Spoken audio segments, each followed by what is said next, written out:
La salle de bal de l'hôtel particulier des Astors brillait d'un tel éclat que les lustres de cristal semblaient avoir absorbé toute la lumière de Londres pour la restituer maintenant, inondant le parquet d'une lueur dorée.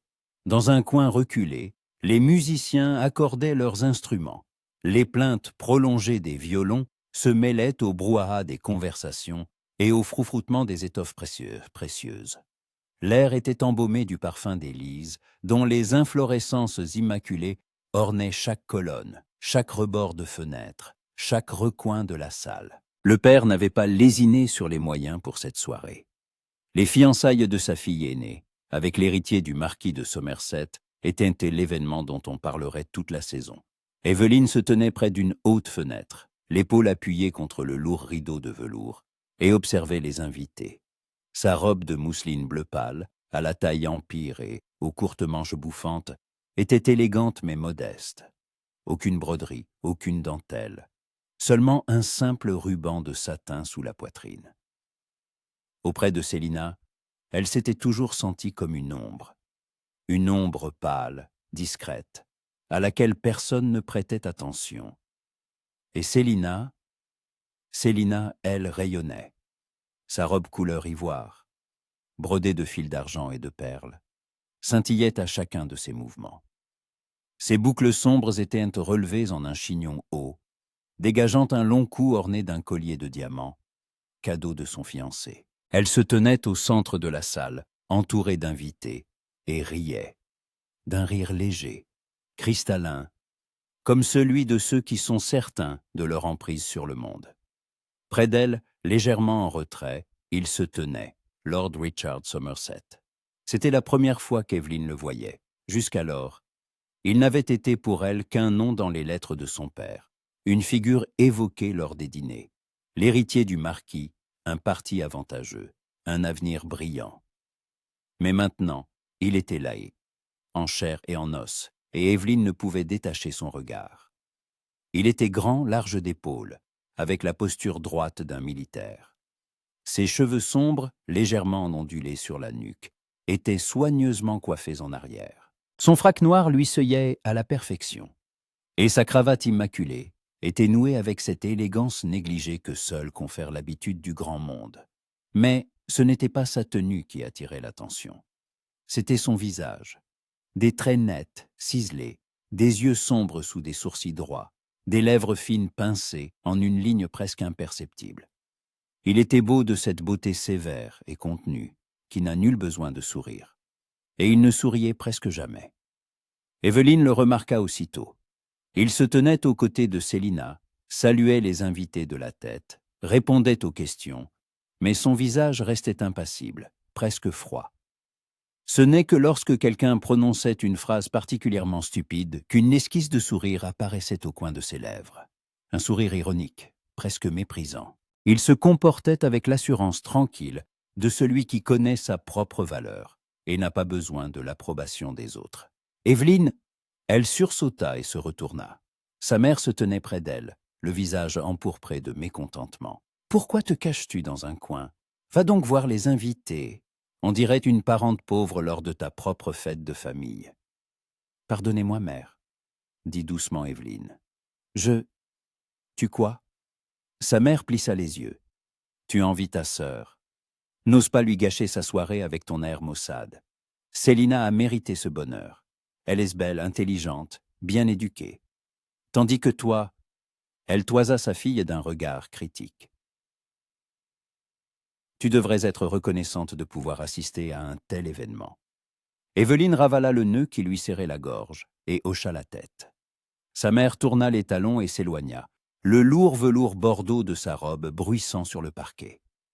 Evelyne ferma les yeux un instant.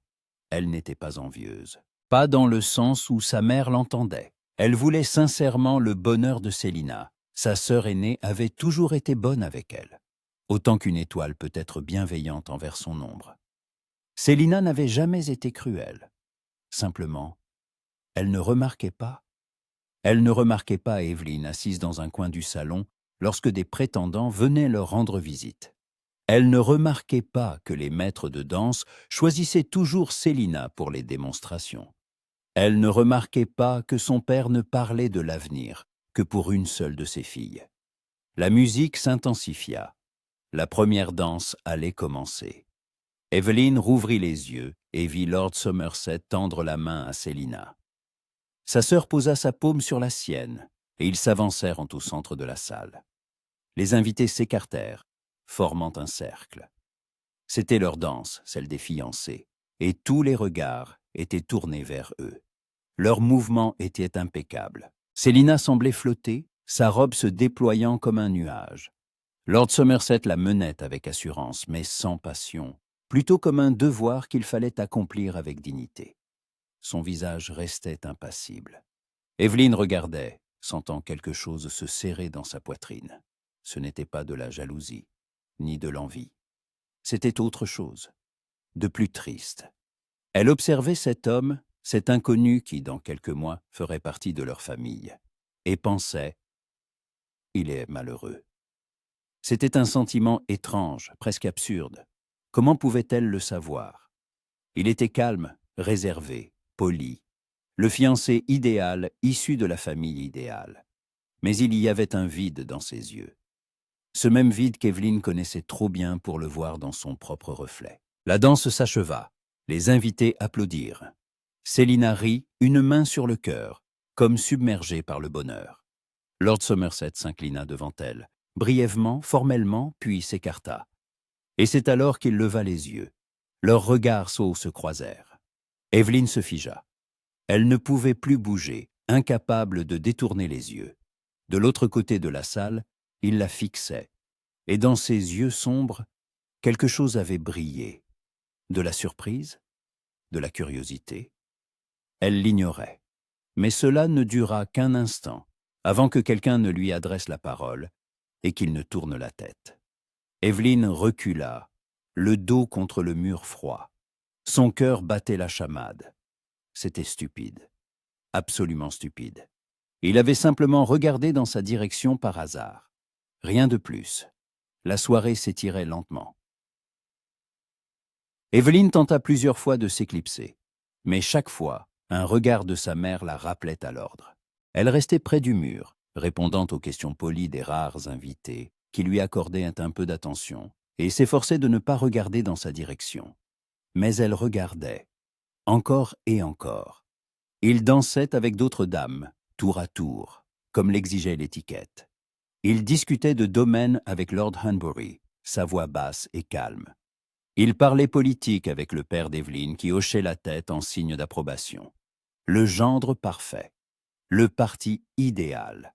Puis il la regarda de nouveau. Cette fois, Evelyn ne baissa pas les yeux. Elle soutint son regard. Et entre deux, quelque chose d'invisible se tendit, comme la corde d'un violon. Adossé à une colonne, un verre de vin à la main, il fronça légèrement les sourcils, comme s'il essayait de comprendre quelque chose. Evelyn sentit le rouge lui monter aux joues et se tourna brusquement vers la fenêtre. « Excusez-moi », fit une voix à côté d'elle. Elle se retourna et se figea. Lord Somerset se tenait à 2 pas. « Je ne me suis pas présenté, » dit-il, et sa voix était telle qu'elle l'avait imaginée. Profonde, légèrement rauque, avec une pointe de lassitude, à peine perceptible. « Richard Somerset ?»« Je sais, » répondit Evelyn, sa propre voix plus faible qu'elle ne l'aurait souhaité. « C'est-à-dire, je suis Evelyn Astor, la sœur cadette, » dit-il. Ce n'était pas une question. Oui, il hocha la tête et se tut. Le silence s'étira, devenant gênant. Evelyn ne savait que dire. Que faisait-il ici? Pourquoi n'était-il pas avec Célina? « Vous ne dansez pas, » dit-il enfin. « Personne ne m'a invité. » C'est étrange. Evelyn tressaillit de surprise. Elle leva les yeux et vit qu'il la regardait attentivement, d'un air scrutateur, comme s'il cherchait à lire quelque chose sur son visage. « Étrange ?» répéta-t-elle.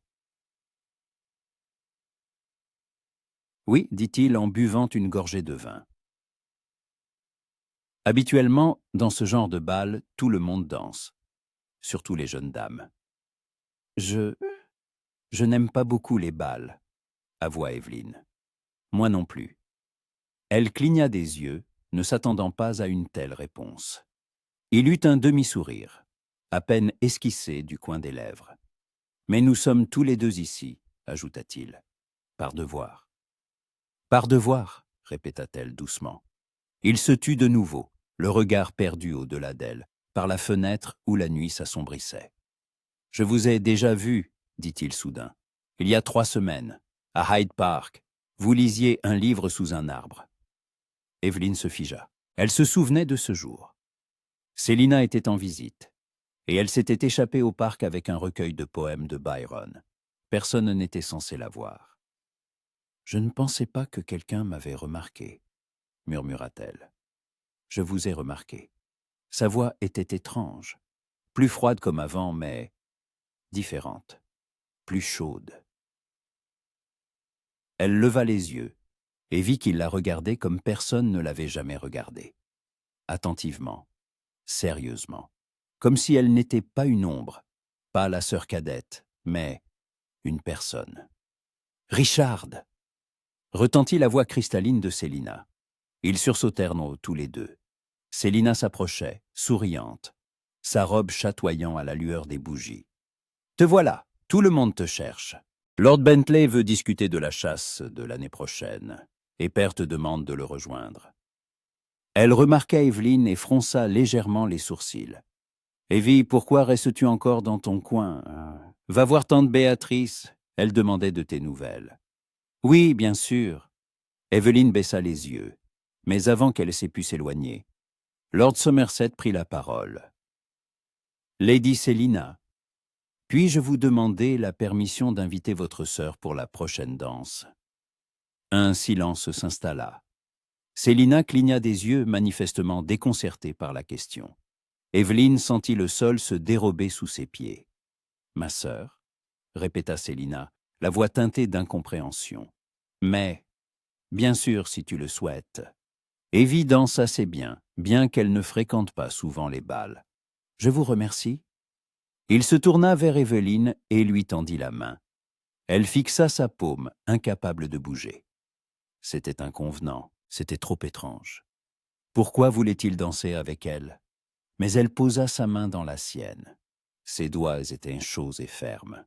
Il la conduisit au centre de la salle, et Evelyne sentait les regards posés sur eux. Elle entendait les chuchotements des invités, voyait la surprise sur les visages. Célina se tenait près d'une colonne, un sourire crispé aux lèvres. La musique commença, une valse lente. Richard posa une main sur sa taille. Jaëch et qu'Evelyne sentit son cœur battre si fort qu'il semblait que toute la salle pouvait l'entendre. Ils commencèrent à bouger, et elle comprit qu'ils ne dansaient pas du tout de la même manière qu'avec Célina. Avec Célina, il avait été formel, correct. Mais maintenant, il la guidait avec précaution, presque avec tendresse, comme s'il craignait de commettre un faux pas. « Pourquoi ?» murmura-t-elle, les yeux fixés sur sa cravate, n'osant pas lever le regard. « Pourquoi quoi? Pourquoi m'avez-vous invité ?» Il resta silencieux quelques secondes, puis sa voix se fit si basse qu'elle seule pouvait l'entendre, parce que j'en avais envie. Evelyne leva les yeux. Leurs visages étaient éteints et trop proches. Elle pouvait voir des étincelles dorées dans ses yeux sombres, une fine cicatrice près de sa tempe, la tension de sa mâchoire. Et autre chose, quelque chose qui lui coupa le souffle. « Ce n'est pas correct, » murmura-t-elle. « Je sais. » Mais il ne la lâcha pas. Ils continuèrent à danser, et Evelyne sentit le monde autour d'elle se dissoudre. Il ne restait plus que deux, la musique, et ce sentiment étrange, effrayant, impossible dans sa poitrine. Quand la danse se termina, il la relâcha et s'inclina. Evelyne lui répondit par une révérence et s'éloigna rapidement, sans le regarder. Ses mains tremblaient. Elle traversa la foule d'invités, sortit dans le couloir et s'adossa au mur froid, le visage entre les mains. Qu'était-ce que c'était? Que venait-il de se passer? Elle l'ignorait. Mais une chose était sûre, Sa vie venait de changer, et il n'y avait pas de retour en arrière possible. Richard Somerset ne dormit pas cette nuit-là. Allongé dans sa chambre de l'hôtel particulier de Berkeley Square, il fixait le plafond où les ombres des lanternes de la rue dessinaient des motifs étranges. Dehors, Londres s'apaisait peu à peu. Les dernières calèches avaient roulé sur les pavés. Les voix d'ivrogne s'étaient dissoutes dans l'obscurité, et le silence particulier des heures précédant l'aube s'était installé, quand la ville dort encore mais se prépare déjà à s'éveiller. Et lui ne parvenait pas à fermer les yeux, parce que chaque fois qu'il essayait, il la voyait. Pas Célina, pas sa fiancée, avec qui il avait échangé des promesses et qui, dans 3 mois, deviendrait sa femme. Non, il voyait la sœur cadette, cette jeune fille qui se tenait près de la fenêtre, blottie contre le rideau, comme si elle cherchait à se fondre dans les plis du velours. Evelyne. Son nom résonnait dans sa tête, encore et encore, comme le vers d'une chanson oubliée. Il se tourna sur le côté, repoussa la couverture avec irritation et se leva. Pieds nus, il se dirigea vers la fenêtre et l'ouvrit en grand. L'air frais de la nuit lui fouetta le visage, apportant avec lui l'odeur de la terre humide et de la lointaine Tamise. Richard s'appuya sur le rebord et ferma les yeux, essayant de chasser les images, mais elles étaient trop vives. Il se souvenait de chaque détail. Comment elle se tenait près de la fenêtre dans cette robe simple, presque enfantine, de mousseline bleu pâle. Aucun bijou, à l'exception d'un fin ruban sous la poitrine. Pas de pierres précieuses. Seulement un petit camée à son cou, démodé, manifestement un héritage. Ses cheveux châtains étaient coiffés simplement. De douces boucles encadraient son visage, tandis qu'à l'arrière, ils étaient rassemblés en un chignon bas d'où s'échappaient quelques mèches rebelles. Pas la coiffure haute de Célina, avec ses boucles et ses perles, mais quelque chose de plus naturel, de plus intime. Mais ce n'était pas la coiffure, c'était le visage. Richard ouvrit les yeux et regarda le ciel qui s'assombrissait. Il avait vu de nombreuses belles femmes. Célina était une beauté, tout le monde le reconnaissait. Des traits réguliers, des yeux vifs, une peau de porcelaine. Mais quand il la regardait, il ne ressentait rien. Un vide, une approbation froide, comme lors de l'achat d'un bon cheval ou de l'acquisition d'une terre. Mais Evelyne n'était pas une beauté classique.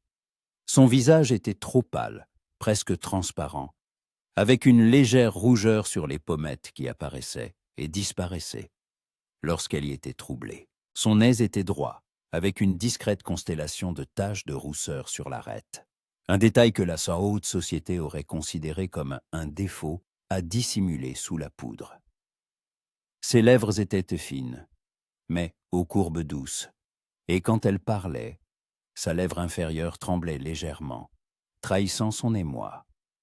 Son menton était volontaire, avec une petite fossette, mais ses yeux, mon Dieu, ses yeux, ils étaient gris, pas vifs, pas brillants comme ceux de Célina, calmes, profonds, de la couleur de la brume matinale sur la rivière ou des nuages de pluie avant l'orage. Quand elle le regardait, Richard sentait qu'elle voyait plus que les autres, qu'elle le lisait comme personne ne l'avait jamais lu, et cela l'effrayait. Il passa une main sur son visage et jura à voix basse. C'était de la folie, une folie absolue, impardonnable. Il était fiancé. Dans 3 mois, il épouserait Célina Astor, unirait 2 familles, accomplirait son devoir. Son père avait déjà rédigé le contrat de mariage. La mère de Célina discutait des détails de la cérémonie. Tout était décidé, signé, convenu, et il ne pouvait s'empêcher de penser à sa sœur, à la façon dont sa main tremblait quand il la guidait dans la danse, à la façon dont elle s'efforçait de ne pas le regarder, le regard fixé sur sa cravate, à la finesse de sa taille sous sa paume, qu'il craignait de serrer trop fort. À l'odeur de ses cheveux, non pas les parfums français capiteux comme ceux de Célina, mais quelque chose de léger, de floral, de rose et de lavande. Et à la façon dont elle avait murmuré, qu'autant sincère. Elle avait raison. Ce n'était pas correct. Mais à cet instant, lorsque leurs regards s'étaient croisés, lorsqu'il avait senti sa proximité, lorsque la musique les avait enveloppés comme un mur invisible les séparant du reste du monde, il s'en était moqué. Richard se détourna brusquement de la fenêtre et retourna vers le lit. Il s'assit sur le bord, la tête entre les mains. Il avait 32 ans. Il avait survécu à la guerre, vu la mort, perdu des amis, était rentré chez lui avec un éclat d'obus dans l'épaule et une mémoire pleine de cauchemars. Il avait appris à se maîtriser, à contrôler ses émotions, ses désirs. Il était devenu ce qu'il devait être, un héritier, un aristocrate, un homme de devoir. Et voilà qu'un seul regard gris détruisait tout ce qu'il avait si soigneusement bâti. Il se souvint de ce jour à Hyde Park. Il y a 3 semaines. Il était à cheval sur l'allée, revenant d'un rendez-vous avec l'avocat de son père. C'était le matin, le soleil se levait à peine, et le parc était presque désert. Et c'est là qu'il l'avait vue. Elle était assise sous un vieux chêne, les jambes repliées, un livre sur les genoux. Sa simple robe de batiste blanchie à motifs floraux était légèrement froissée, et son chapeau de paille le reposait à côté d'elle sur l'herbe. Ses cheveux étaient défaits. Elle avait retiré ses épingles et les avait simplement tressés en une natte simple, jetée par-dessus son épaule. Elle lisait, complètement absorbée, et ses lèvres remuaient silencieusement, répétant les vers. Richard arrêta son cheval et la regarda. Il ne savait pas qui elle était, juste une jeune fille dans un parc. Personne n'aurait fait attention à elle. Il n'y avait rien de voyant, de tape à l'œil, rien qui n'attire le regard. Mais il ne pouvait détacher ses yeux. Puis elle avait levé la tête, comme si elle avait senti un regard sur elle, et leurs yeux s'étaient croisés. Elle avait sursauté, refermé vivement son livre et s'était relevée d'un bond, attrapant son chapeau. Il avait eu le temps de voir le titre sur la tranche. Le pèlerinage de Childe Harold de Byron. Puis elle s'était retournée et s'était éloignée rapidement, presque en courant, et il n'avait jamais su son nom. Mais il avait mémorisé son visage. Et puis, 3 semaines plus tard, il l'avait vue au bal, la sœur cadette de sa fiancée, la même jeune fille du parc, et il avait compris que tout était perdu. Le matin se leva, gris et humide. Le ciel était couvert de nuages, et une fine brume s'étendait sur les rues. Richard enfila un frac bleu nuit et se rendit au club, espérant que la routine habituelle, les journaux, le brandy, les conversations politiques, le distrairaient de ses pensées. Mais à peine entré dans la salle, il entendit une voix qui lui donna envie de faire demi-tour. « Somerset, te voilà. Félicitations, mon cher. J'ai entendu parler des fiançailles. » Sir Edward Craven, un gentleman âgé au visage rubicond et aux favoris touffus, lui frappa l'épaule. Lady Selina est un parti magnifique, une beauté, une dot conséquente, une réputation sans faille. Ton père doit être ravi. En effet, répondit sèchement Richard. Et quand est le mariage? Dans 3 mois, en juillet. Parfait. Edward commanda 2 autres verres de Porto. Et toi, mon garçon, es-tu amoureux? La question resta en suspens. Richard leva lentement les yeux et croisa le regard d'Edward. Le vieil homme sourit. Je comprends. Les mariages de raison commencent rarement par l'amour. Mais ce n'est rien, cela viendra avec le temps. Ou pas. L'important est d'accomplir son devoir, de produire un héritier, de préserver l'honneur de la famille.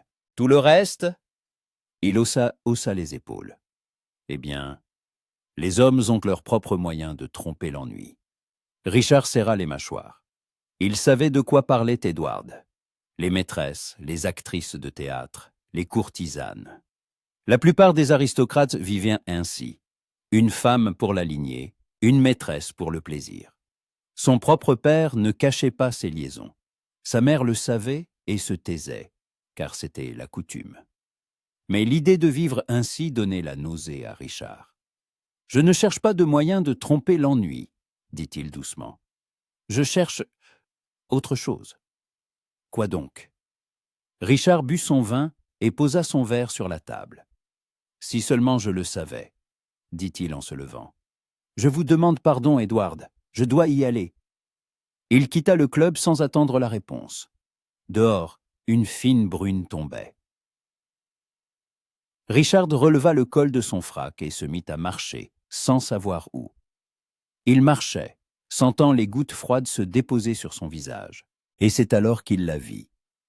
Evelyne se tenait devant une librairie sur Piccadilly. Elle portait une pèlerine vert foncé à col haut, et sa capuche dissimulait à moitié son visage.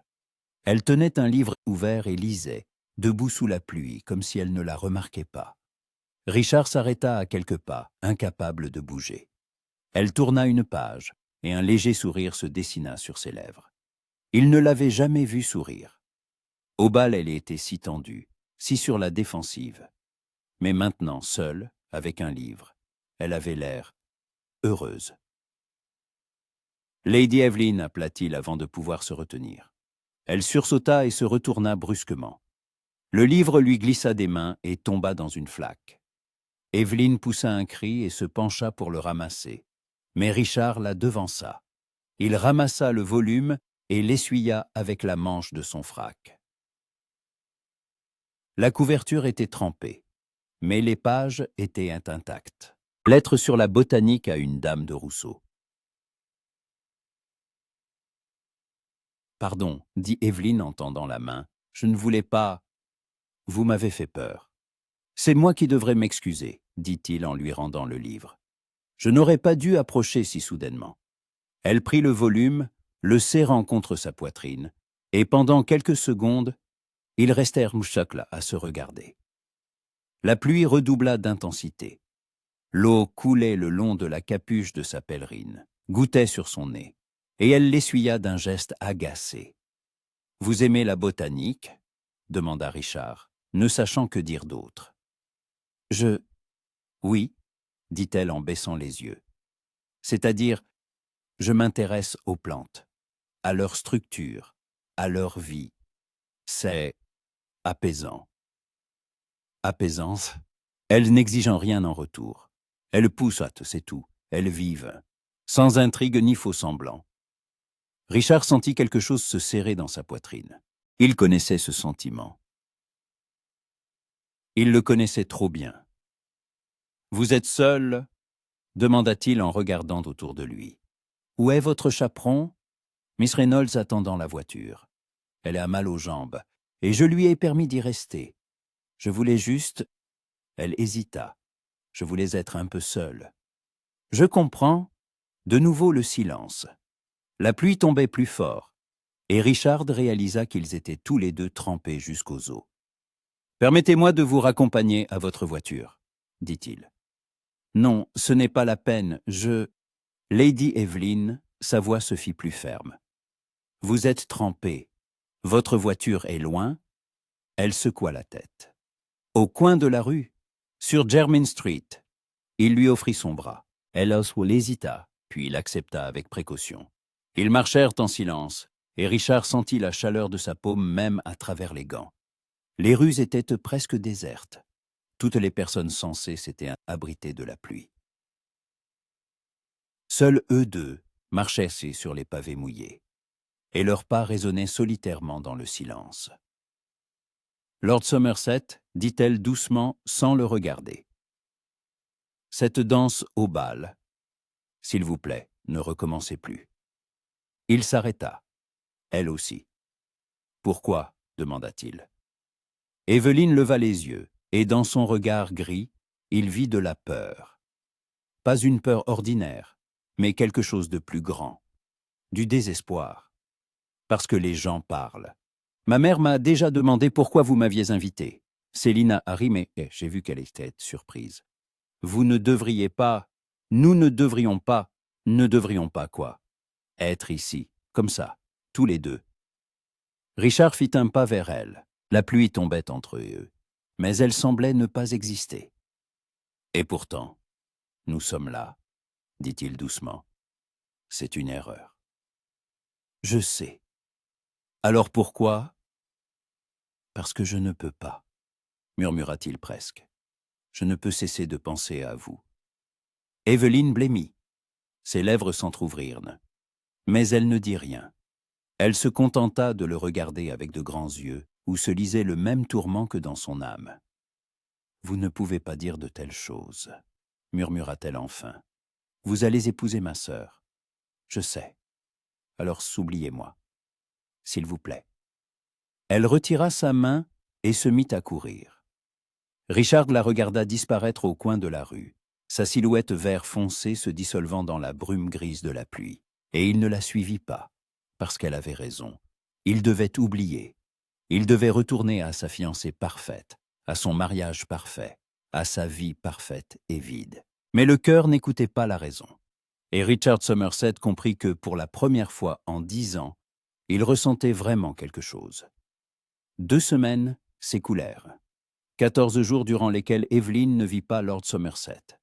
Elle le savait avec certitude, car elle les comptait.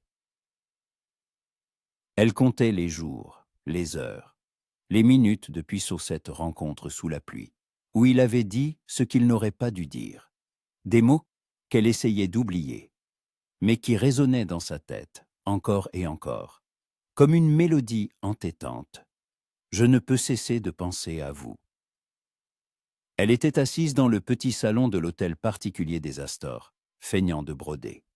Le tambour reposait sur ses genoux, l'aiguille se déplaçait mécaniquement, créant un motif insensé sur la toile blanche. Dehors, une pluie de mai tombait, pas violente mais persistante, transformant les rues de Londres en un amas gris de boue et d'eau.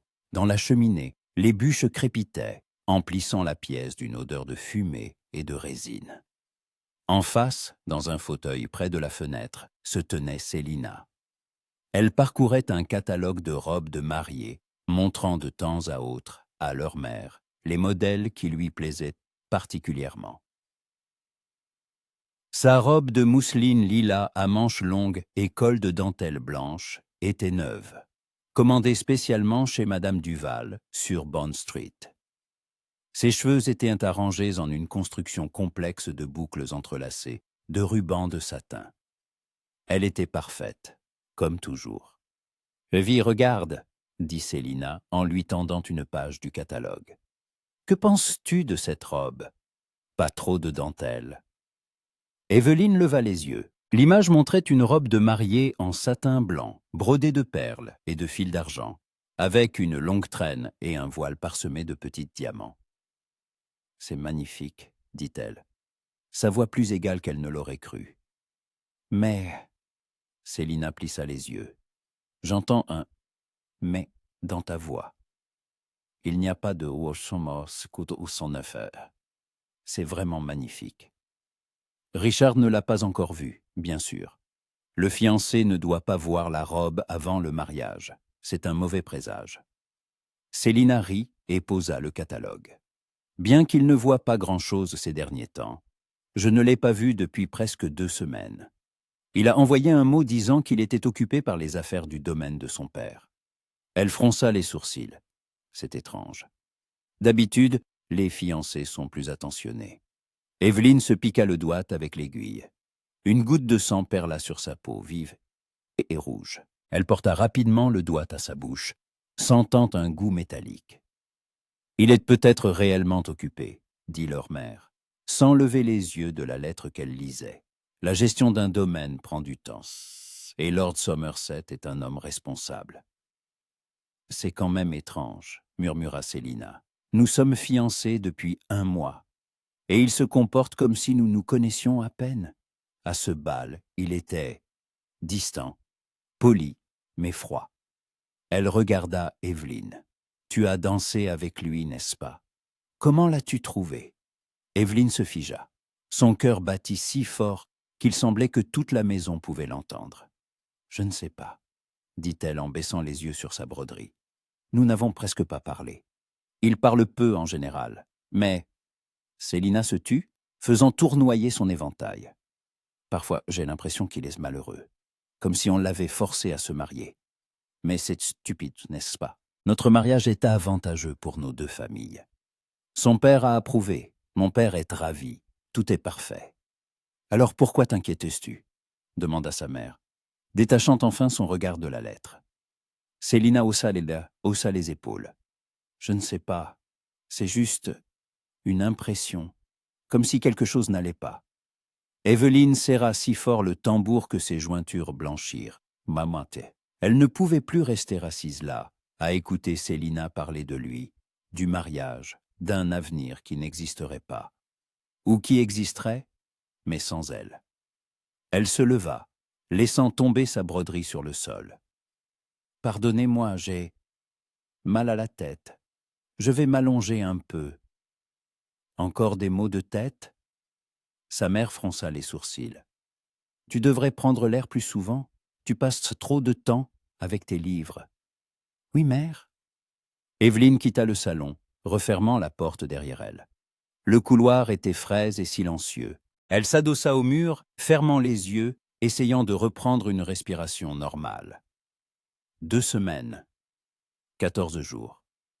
Et elle n'avait cessé de penser à lui, à la façon dont il l'avait regardée sous la pluie, au son de sa voix quand il avait prononcé ces mots, à la façon dont son cœur battait quand il était près d'elle.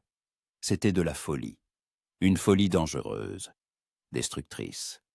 Elle monta l'escalier jusqu'au premier étage et entra dans sa chambre.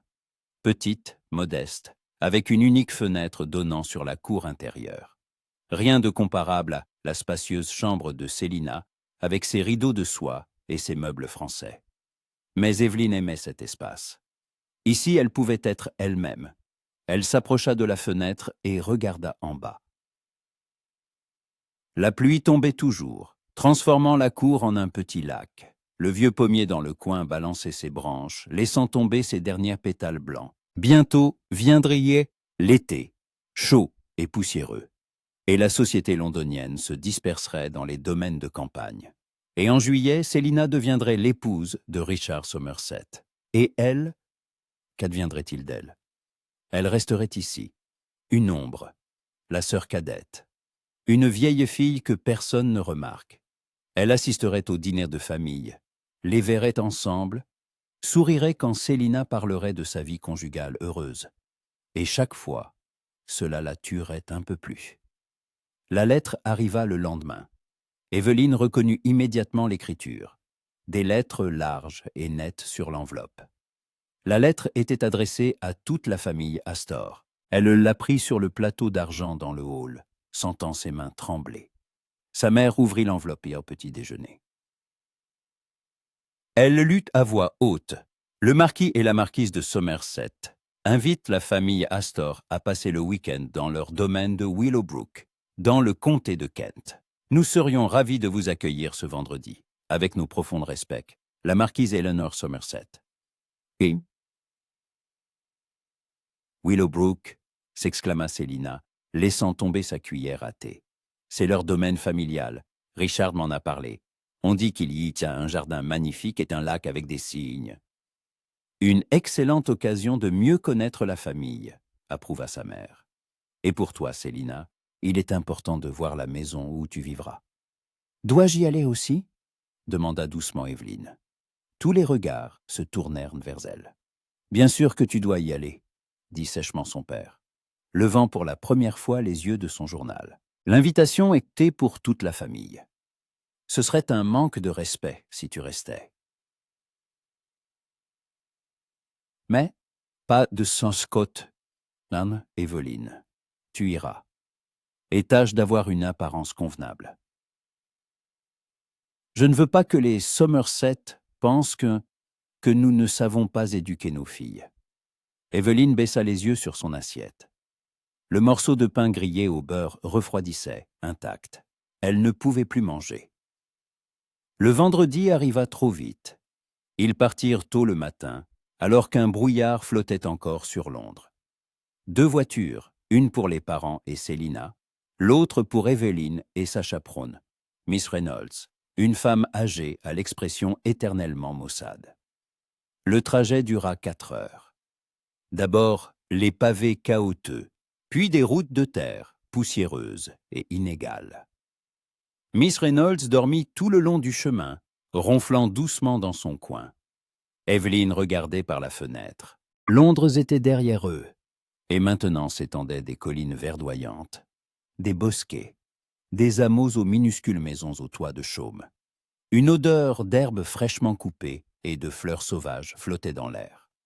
Quelque part, des oiseaux chantaient. Le monde semblait paisible, presque irréel après le tumulte de la ville. Mais à l'intérieur, c'était la tempête. Willowbrook apparut soudain au détour d'une route. Evelyn eut le souffle coupé. Le domaine était immense. La maison principale, en pierre grise, se dressait sur une colline, entourée d'un parc aux chênes centenaires. 3 étages, 2 ailes, de nombreuses fenêtres scintillant sous le soleil de midi. Devant, une pelouse impeccablement tondue descendait vers un lac où, en effet, nageaient en des cygnes blancs. Derrière la maison, on apercevait des écuries, une orangerie au toit de verre, et plus loin, des champs et des forêts, à perte de vue. Les voitures s'arrêtèrent net devant l'entrée principale. Des valets en livrée étaient alignés. Le majordome, un homme grand et mince aux tempes grisonnantes, s'inclina. « Bienvenue à Willowbrook. La marquise et Lord Richard vous attendent au salon. » Evelyn sortit de la voiture la dernière. Sa robe de soie bleu foncé, à manches longues et au décolleté modeste, était l'une des plus belles qu'elle possédât. Mais à côté de Célina dans sa robe de satin crème brodée, elle se sentait de nouveau comme une souris grise. Ils entrèrent dans la maison. Le hall était immense, avec un sol en marbre et un escalier menant au premier étage. Au mur étaient accrochés des portraits d'ancêtres, des hommes sévères en perruque et des femmes en corsets rigides. Une odeur de cire d'abeille et de bois anciens flottait dans l'air. Le majordome les conduisit au salon. La pièce était lumineuse, avec de hautes fenêtres et des meubles de style français. Près de la cheminée se tenait une femme d'une 50aine d'années, vêtue d'une robe stricte de couleur grisacier. Ses cheveux étaient coiffés sous un bonnet, son visage froid mais beau. On devinait qu'elle avait été une beauté dans sa jeunesse. « Lady Astor, Lord Astor », dit-elle en saluant les parents d'Evelyn. « Je suis heureuse de vous accueillir à Willowbrook. Je suis Eleanor Somerset. » Ils échangèrent dans des politesses. La marquise était courtoise, mais distante. Son regard glissa sur Célina, s'y attarda un instant, l'évaluant, puis se posa sur Evelyn. Quelque chose passa dans ses yeux. De la curiosité, de l'étonnement, mais disparut aussitôt. « Mon fils est en retard, » dit-elle. « Il est parti à cheval tôt ce matin et n'est pas encore revenu. Mais je suis sûre qu'il sera là pour le déjeuner. » Célina parut déçue, mais dissimula rapidement sa déception derrière un sourire. On leur montra leur chambre. Evelyn hérita d'une petite chambre dans l'aile est, avec une fenêtre donnant sur le jardin. La pièce était modeste mais confortable. Un grand lit à baldaquin, une coiffeuse avec un miroir, un fauteuil près de la fenêtre. Une femme de chambre défit ses bagages et partit. Evelyn s'approcha de la fenêtre. En bas s'étendait le jardin, des allées bien entretenues, des parterres de roses, un kiosque couvert de lierre. Plus loin, on apercevait l'orangerie. Et encore plus loin, derrière une haie vive, s'étendait la forêt. Elle resta là si longtemps qu'elle entendit un bruit de sabots. Un cavalier surgit d'entre les arbres. Un étalon noir monté par un homme en costume d'équitation sombre. Même de loin, Evelyn le reconnut, Richard. Il s'approcha des écuries, mit pied à terre d'un mouvement souple et tendit les rênes comme des snitch à un palefrenier. Puis il resta là, caressant le museau du cheval, et Evelyn le vit dire quelque chose à l'animal. L'étalon renifla, le poussant du nez à l'épaule, et Richard se mit à rire. Evelyn ne l'avait jamais vu rire. Cela transforma son visage, le rendit plus jeune, plus ouvert. Le masque sévère qu'il portait en société avait disparu. L'espace d'un instant, il n'était qu'un homme libre et heureux. Puis il leva la tête et regarda la maison. Leurs regards se croisèrent. Il se figea. Evelyn ne pouvait plus respirer. Ils se regardaient à distance à travers l'espace du jardin, et le temps s'arrêta. Puis quelqu'un l'appela, et il se détourna.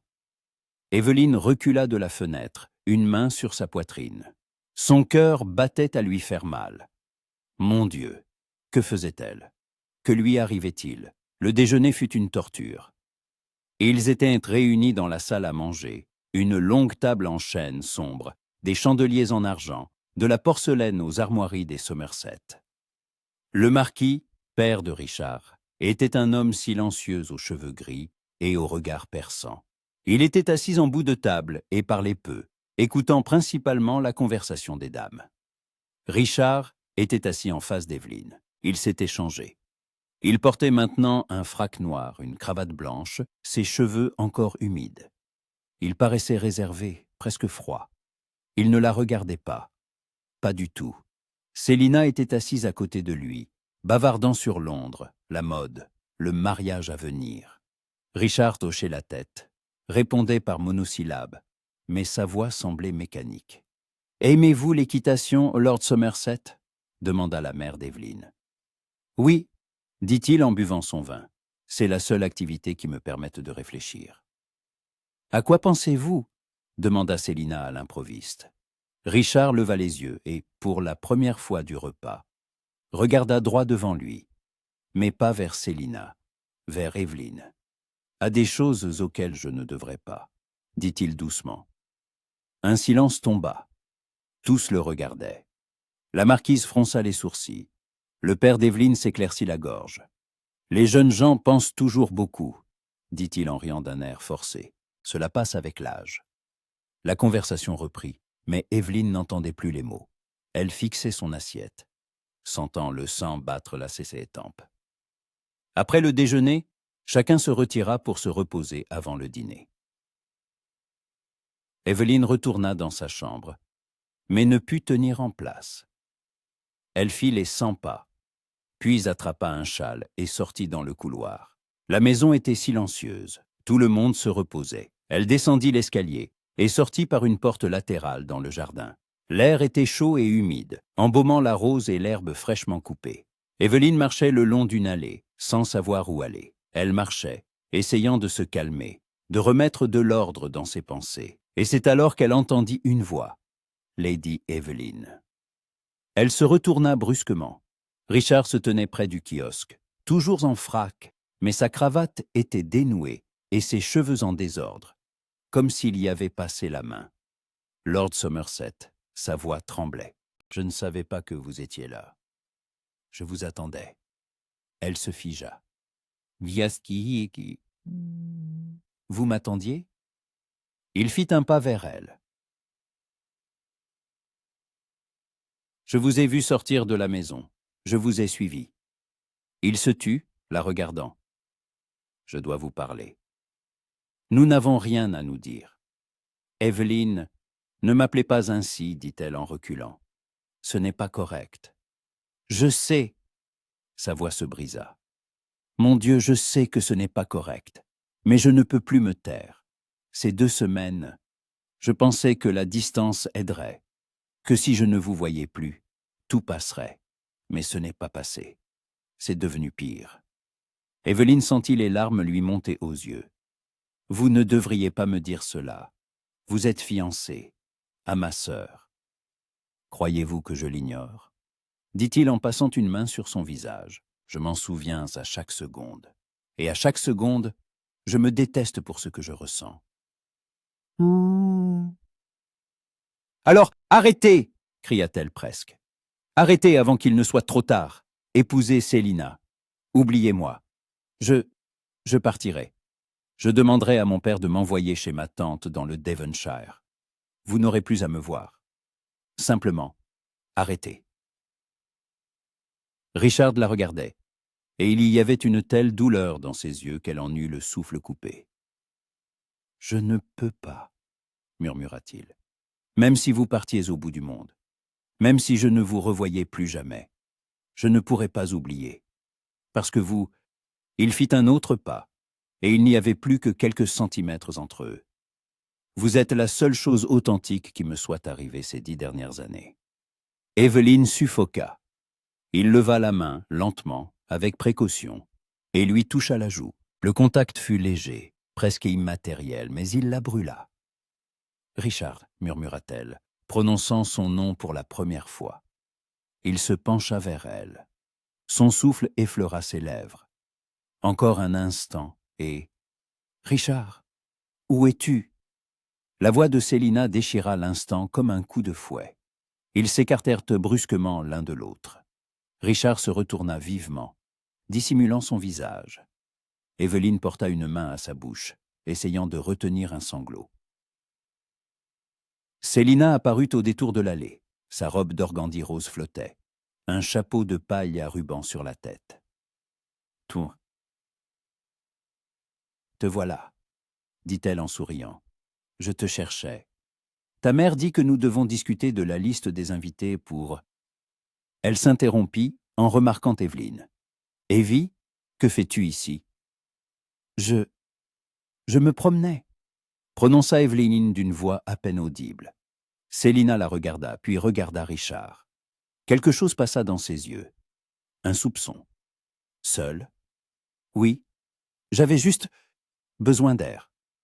Je vois. Célina sourit de nouveau, mais son sourire n'atteignit pas ses yeux. Richard, viens. Mère nous attend. Elle le prit par le bras. Richard ne résista pas. Ils retournèrent vers la maison, et Evelyne vit Célina lui dire quelque chose, rire, se blottir contre lui. Et il ne se retourna pas. Evelyne resta seule dans le jardin, au milieu des roses et du silence, et comprit pour la première fois que l'amour n'était pas le bonheur. L'amour était une malédiction. Le dîner se déroula dans un silence tendu. Plus précisément, tout le monde parlait, du temps, de la politique, de la saison estivale à Brighton. Mais derrière ce vernis mondain se cachait quelque chose d'aigu et de dangereux.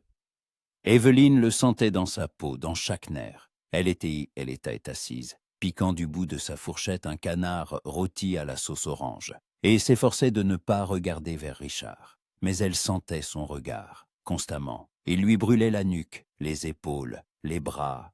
Elle savait que si elle levait les yeux, elle le verrait. Et alors tout s'effondrerait. Toute cette fragile façade de convenance et de faux-semblants qu'elle s'était si soigneusement construite. Célina aussi était plus silencieuse que d'habitude. Assise à côté de Richard, elle portait une robe couleur champagne au décolleté profond, parsemée de petites perles. Ses cheveux étaient coiffés en un chignon complexe, orné d'un diadème de saphir, un cadeau de sa future belle-mère. Elle avait l'air d'une reine. Mais son sourire était devenu plus froid, et ses yeux, quand elle regardait sa sœur, étaient pleins de questions auxquelles Evelyne ne pouvait répondre.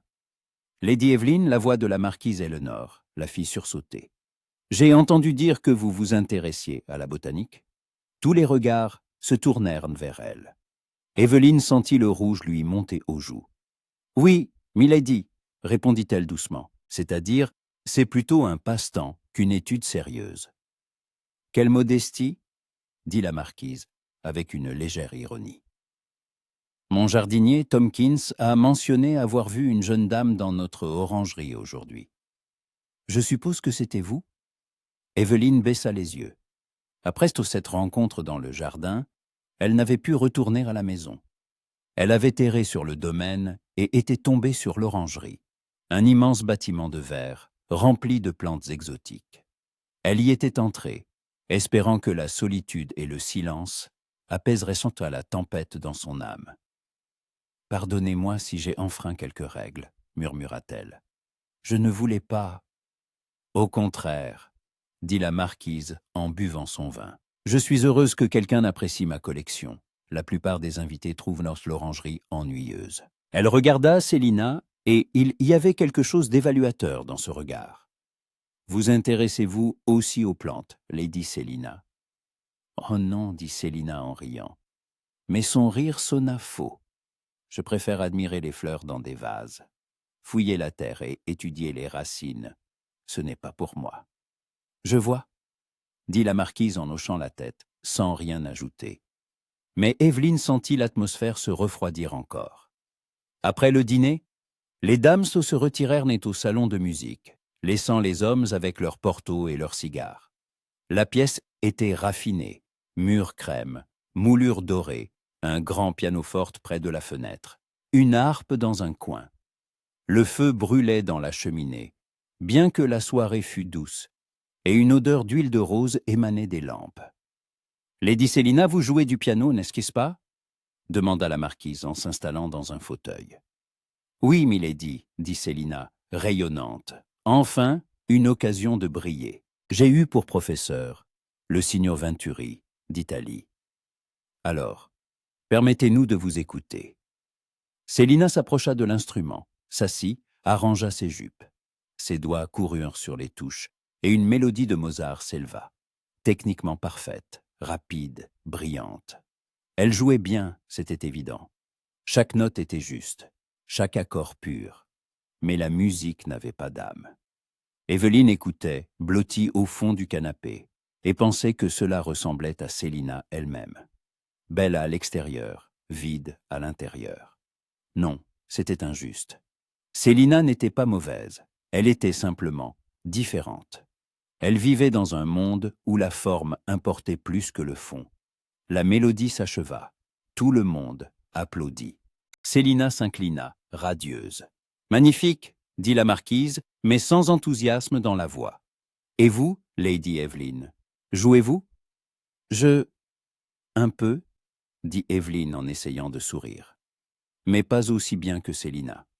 Néanmoins, j'aimerais vous entendre. » Ce n'était pas une demande. C'était un ordre, enrobé de politesse. Evelyne se leva, sentant ses jambes flageoler.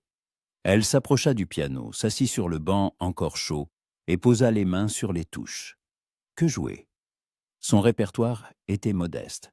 Sa mère ne lui avait jamais engagé de professeur coûteux. Pourquoi dépenser de l'argent pour la cadette? Evelyne avait appris seule, avec de vieilles partitions trouvées à la bibliothèque. Elle ferma les yeux et commença à jouer. Pas du Mozart, pas du Haydn, une vieille ballade anglaise, triste et lente, qu'elle avait entendue autrefois dans une église de campagne. La mélodie était simple, presque primitive, mais elle portait en elle une mélancolie. Cette même mélancolie qu'Evelyne portait dans son cœur. Elle jouait, et la musique coulait à travers ses doigts, emportant avec elle tout ce qu'elle ne pouvait dire à voix haute. La douleur, le désir, le désespoir, un amour qui ne devait pas être. Quand la dernière note s'éteignit, le silence régnait dans la pièce. Evelyne ouvrit les yeux et leva le regard. Dans l'embrasure de la porte se tenaient les hommes. Ils revenaient du fumoir. Et parmi eux, il y avait Richard. Il la regardait comme s'il la voyait pour la première fois. Dans ses yeux, il y avait quelque chose qu'elle ne pouvait nommer. De la douleur, de l'admiration, du désespoir. C'était... commença la marquise avant de se taire. Elle regardait Evelyne d'un air étrange, inhabituel. Où avez-vous appris cela? Nulle part, milady, répondit doucement Evelyne. Je l'ai juste ressenti. La marquise hocha la tête et quelque chose passa sur son visage. De la compréhension, de la sympathie, mais cela disparut si vite qu'Evelyne crut l'avoir imaginé. Il est temps de se coucher, annonça la mère d'Evelyne en se levant. Demain, une longue journée nous attend. La marquise a promis de nous faire visiter le domaine. Tout le monde commença à se disperser. Evelyne se dirigeait vers l'escalier quand elle entendit la voix de Célina. « Evie, attends !» Elle se retourna. Célina se tenait au pied de l'escalier, et à la lueur des bougies, son visage semblait pâle, presque fantomatique. « Je dois te parler, » dit-elle doucement. « Dans ta chambre, maintenant. » Evelyne était assise sur le bord de son lit, les mains jointes. Célina se tenait près de la fenêtre, regardant l'obscurité. Pendant plusieurs minutes, elles restèrent silencieuses. Puis Célina parla, sans se retourner. « Que se passe-t-il entre toi et Richard ?» Le cœur d'Evelyne manqua un battement. « Je ne vois pas de quoi tu parles. » « Ne me mens pas. » La voix de Célina était froide, comme Evelyne ne l'avait jamais entendu. « Je ne suis pas aveugle. Je vois comment il te regarde, comment tu le regardes. Aujourd'hui, dans le jardin, que s'est-il passé? Rien. Nous parlions, c'est tout. De quoi? De... » Evelyne se couvrit le visage de ses mains. « Célina, s'il te plaît. »« S'il te plaît quoi ?» Célina se retourna, et des larmes brillaient dans ses yeux. « Es-tu amoureuse de mon fiancé? »« Non, tu mens. »« Je ne... » La voix d'Evelyne se brisa. « Je ne le voulais pas. Je te jure que je ne le voulais pas. C'est juste arrivé. » Un silence tomba. Célina la regardait, et des larmes coulaient lentement sur ses joues, estompant la poudre. « Depuis quand ?» murmura-t-elle. « Depuis cette nuit-là, depuis le bal, quand nous avons dansé. Donc, depuis plus d'1 mois. » Célina se mit à rire. Mais son rire était hystérique. « 1 mois que tu me caches ça. 1 mois que tu me regardes planifier le mariage, choisir une robe, parler de l'avenir. Et tu n'as rien dit. Qu'aurais-je dû dire ?» Evelyne se leva d'un bond. « Que dois-je faire, Célina? Je n'ai pas demandé ça. Je ne voulais pas tomber amoureuse de l'homme qui t'appartient. Mais je ne peux pas. Je ne peux pas contrôler ce que je ressens. » Et lui? Célina s'approcha. Ressent-il la même chose? Evelyne ne répondit pas. Ce n'était pas nécessaire. La réponse était écrite sur son visage. Célina blêmit. Elle recula, s'appuyant sur le mur. « Mon Dieu, » murmura-t-elle. « Il t'aime. » Célina. « Ne m'approche pas. » Célina leva la main. « Comment as-tu pu? Tu es ma sœur, ma petite sœur. Tu aurais dû... Tu as toujours été dans l'ombre. Toujours. Et maintenant, tu me prends la seule chose qui m'appartienne vraiment. Je n'ai rien pris, » cria Evelyne. « Je n'ai rien fait.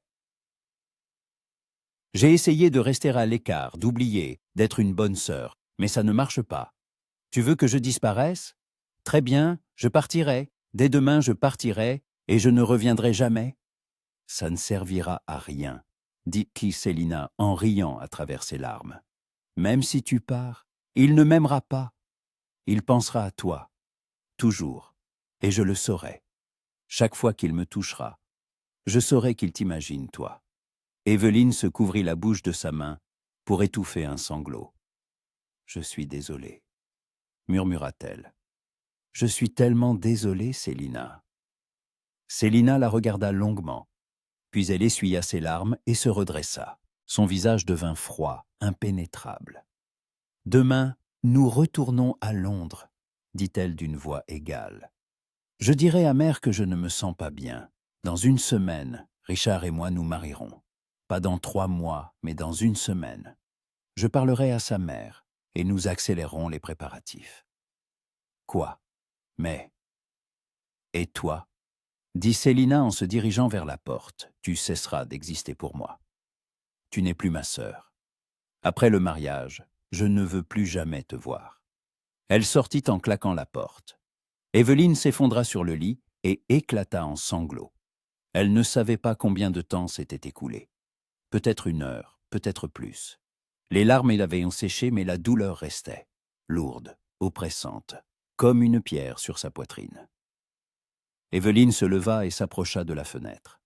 La nuit était sombre, sans lune. Les étoiles se cachaient derrière les nuages. En bas, dans le jardin, une lanterne solitaire brillait près du kiosque. Et à côté, se tenait une silhouette. Evelyne se figea. Même dans l'obscurité, elle le reconnut. Richard. Il se tenait immobile, regardant la maison, sa fenêtre. Et elle savait qu'il savait qu'elle le regardait. Sa main se tendit d'elle-même vers le cadre de la fenêtre. Elle la poussa, l'ouvrant. L'air froid de la nuit s'engouffra dans la pièce, apportant une odeur de rosée et de terre humide. « Non, » murmura-t-elle dans l'obscurité. « S'il vous plaît, non. » Mais il ne partit pas. Il resta là, et dans ce silence, il y avait plus de mots que dans toutes les conversations qu'ils avaient jamais eues. Evelyne ferma les yeux. Elle savait ce qu'elle devait faire. Elle connaissait le seul moyen d'arrêter cette folie, cette douleur, ce péché. Elle devait partir, pour toujours. Mais le matin apporta la catastrophe. Evelyne fut réveillée par des cris. Elle sauta du lit, enfila une robe de chambre et se précipita dans le couloir. Les domestiques couraient dans tous les sens, quelqu'un sanglotait en bas. Elle descendit l'escalier et vit une foule dans le hall. La mère de Célina se tenait là, un mouchoir pressé contre son visage. Son père avait l'air désemparé. La marquise était pâle comme la mort. Le majordome parlait vite, montrant quelque chose du doigt. Que s'est-il passé? Demanda Evelyne en se frayant un chemin. Sa mère se retourna, son visage était baigné de larmes. Célina, murmura-t-elle. Elle a disparu. Quoi? Elle n'est pas dans sa chambre. Le lit n'a pas été touché. La femme de chambre dit ne pas l'avoir vue depuis hier soir. Nous avons fouillé toute la maison. Elle n'est nulle part. Evelyne sentit le monde vaciller. Peut-être est-elle simplement allée se promener. La nuit, seule. Son père secoua la tête. Quelle absurdité. Célina n'aurait jamais fait ça. Nous avons trouvé ceci, dit le majordome en tendant une note. Sa mère la saisit de ses mains tremblantes et lut à voix haute. Côte rose. Un silence de mort tomba. Puis sa mère se mit à crier. Evelyne ne l'entendait pas. Elle regardait la note, et les lettres se brouillaient devant ses yeux. Célina s'était enfuie. Enfuie dans la nuit avant son mariage, abandonnant tout, sa famille, sa réputation, son avenir, à cause d'elle. Où est-ce Richard? Demanda soudain la marquise. Où est-ce mon fils? Le majordome blêmit. Lord Somerset est également absent, milady. Son lit n'a pas été touché. Le palefrenier dit qu'il a pris un cheval cette nuit et est parti. Tous les regards se tournèrent vers Evelyne. Elle recula, secouant la tête. Non, murmura-t-elle. Non, vous ne comprenez pas. Ils ne sont pas ensemble. Célina, mais personne n'écoutait. Sa mère la regardait avec horreur et dégoût. Son père était rouge de fureur. La marquise se tenait là comme une statue, mais une colère froide brûlait dans ses yeux. « Qu'as-tu fait » murmura sa mère. « Qu'as-tu fait, Evelyne » Et Evelyne comprit. Il pensait que c'était elle, qu'elle avait séduit le fiancé de sa sœur, que Célina s'était enfuie et que Richard s'était précipité à sa poursuite ou autre chose. Elle ne savait pas. Elle savait seulement une chose. Sa vie venait d'être définitivement détruite. La porte s'ouvrit brusquement. Tout le monde se retourna. Sur le seuil se tenait Richard. Il portait ses vêtements de la veille, les cheveux en désordre, une trace de sang séchée sur la joue. Il s'appuyait sur le chambranle, respirant lourdement. « Je l'ai trouvée, » dit-il d'une voix rauque. « Célina. Elle est au vieux moulin, à 3 miles d'ici, vivante. Mais quoi » cria sa mère. Richard leva lentement les yeux et regarda droit vers Evelyne. Elle a dit qu'elle voulait vous parler, uniquement à vous, avant de revenir. Et dans ce regard, Evelyne lut sa condamnation. La voiture cahotait sur la route défoncée. Evelyne était assise, agrippée au bord du siège, et regardait par la fenêtre sans voir le paysage. À côté d'elle, Richard gardait le silence. Ils étaient seuls. Sa mère avait insisté pour qu'il l'accompagne, et personne n'avait osé protester. La marquise était restée pour calmer les invités. Son père avait envoyé des domestiques fouiller les environs, et sa mère s'était enfermée dans sa chambre avec des selles et une crise de nerfs. Le matin était gris et lourd, le ciel couvert de nuages de plomb. Une odeur d'orage flottait dans l'air. Le vent courbait les arbres le long de la route, arrachant des feuilles qui tourbillonnaient comme des flocons verts. Evelyne portait encore sa robe d'intérieur en lin gris avec un simple col blanc. Elle n'avait pas eu le temps de se changer. Elle avait tressé ses cheveux à la hâte, sans même les fixer avec des épingles. Et maintenant des mèches s'échappaient, lui tombant sur le visage. Elle avait jeté un châle de laine sur ses épaules, bien qu'il ne fît pas froid. Elle voulait juste se couvrir, se cacher. disparaître. Richard non plus ne s'était pas changé. Son frac était froissé, ses poignets maculés de boue, sa cravate arrachée depuis longtemps. Il était assis en face, le dos appuyé, et regardait par l'autre fenêtre. Sa mâchoire était crispée, une trace de sang séchée au coin de ses lèvres. Il avait dû tomber ou se heurter quelque part. Le silence était insupportable. « Où l'avez-vous trouvé » demanda enfin Evelyn, n'y tenant plus. Richard ne répondit pas tout de suite. Puis il tourna la tête, et il y avait une telle fatigue dans ses yeux que son cœur se serra. « Je n'ai pas dormi cette nuit, » dit-il doucement. « J'étais dans le jardin, je réfléchissais, et puis j'ai entendu quelqu'un sortir de la maison.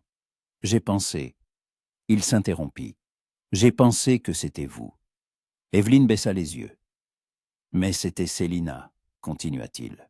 Elle marchait vite, presque qu'en courant. Elle portait une cape à capuche, un petit sac. Je l'ai appelée, mais elle ne s'est pas arrêtée. Elle a couru vers les écuries. Je ne comprenais pas ce qui se passait, mais quelque chose n'allait pas. Je l'ai suivie, j'ai pris un cheval et je suis parti à sa poursuite. Elle était aussi à cheval? Non, à pied, par le vieux chemin forestier. Je l'ai rattrapée au tournant, j'ai essayé de lui parler, mais elle a crié de la laisser tranquille. Elle a dit... Il passa une main sur son visage. Elle a dit qu'elle préférait mourir plutôt que de m'épouser. Evelyn suffoqua. Et elle a continué à courir. J'ai essayé de l'arrêter. Je l'ai saisie par le bras. Elle s'est débattue et est tombée. Elle s'est cognée la tête contre une pierre. J'ai cru... Mon Dieu, j'ai cru qu'elle était morte. Mais elle a repris connaissance, m'a repoussée et s'est remise à courir. Je ne pouvais pas l'abandonner. Je l'ai suivie à cheval jusqu'à ce qu'elle atteigne le vieux moulin. Là, elle s'est enfermée à l'intérieur et n'a plus répondu. J'ai attendu jusqu'à l'aube. Puis j'ai décidé qu'il fallait revenir chercher de l'aide. Evelyn écoutait, et à chaque mot, il lui devenait plus difficile de respirer. C'était sa faute. Toute cette catastrophe, tout ce cauchemar, à cause d'elle. « Elle ne veut pas me parler, » continua Richard. « Seulement à vous. Je ne sais pas pourquoi, mais elle répétait votre nom quand je suis parti. » La voiture s'arrêta brusquement. Le cocher les interpella. « Milady, milord, la route s'arrête ici. Il faut continuer à pied. » Ils descendirent. Le vent leur fouetta immédiatement le visage, soulevant les pans du manteau de Richard et l'ourlet de la robe d'Evelyn. Elle regarda autour d'elle. Il se trouvait à la lisière d'une forêt. Devant, parmi les arbres, on apercevait une tour de pierre penchée, tout ce qui restait du vieux moulin. Le toit était effondré, les murs couverts de mousse, entourés de buissons épineux et de mauvaises herbes. Par là, dit Richard en montrant un sentier étroit qui s'enfonçait dans les bois. 10 minutes de marche. Ils se mirent en route. Richard marchait devant, écartant les branches. Evelyn le suivait, trébuchant sur les racines, accrochant son châle aux épines. La forêt était sombre et humide.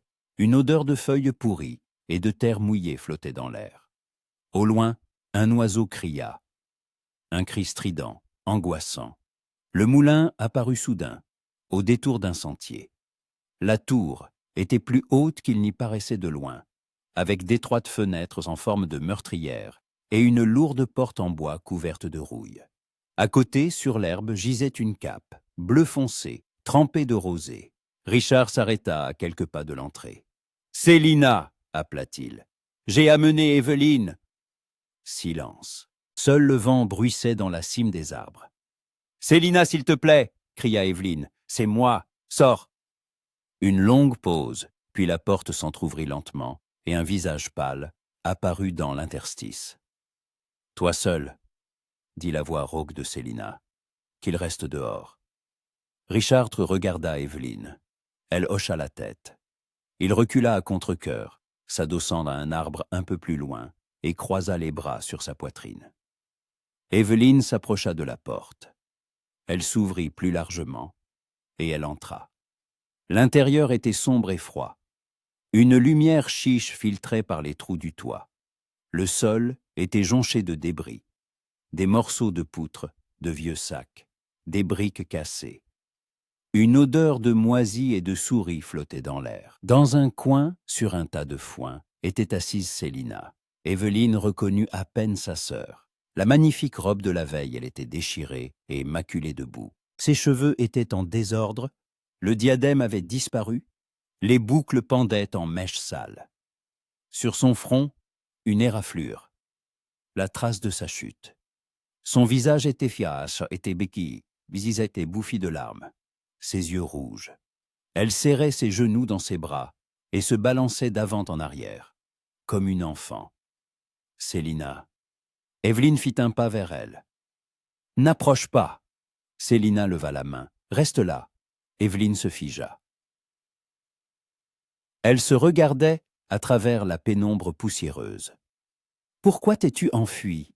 demanda doucement Évelyne. « Tu savais que tu provoquerais un scandale, que la famille... » « Je me moque de la famille. » Célina se mit à rire hystériquement. « Je me moque du scandale. Comprends-tu au moins ce que j'étais censé faire?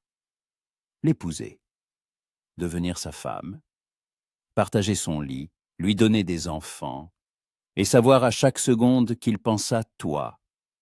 Célina, je t'ai déjà dit que je partirais. J'ai promis des promesses. » Célina se leva d'un bond chancelante. « Tu crois que ça changera quelque chose? Tu crois que si tu disparais, il m'aimera soudainement? Es-tu si stupide ou fais-tu semblant ?» Évelyne serra les poings, sentant les larmes lui monter à la gorge. « Je ne sais pas ce que je peux faire d'autre. Dis-le-moi, je ferai n'importe quoi. »« Tu ne peux rien faire !» cria Célina. « Parce que ce dont j'ai besoin, c'est que tu n'existes pas, qu'il ne t'ait jamais vu, que tu ne te sois pas tenu près de la fenêtre à ce bal, que tu n'aies pas lu de livres dans le parc, que tu n'aies pas joué cette maudite musique hier soir. » Elle suffoquait de sanglots. Sais-tu ce que j'ai ressenti quand il te regardait?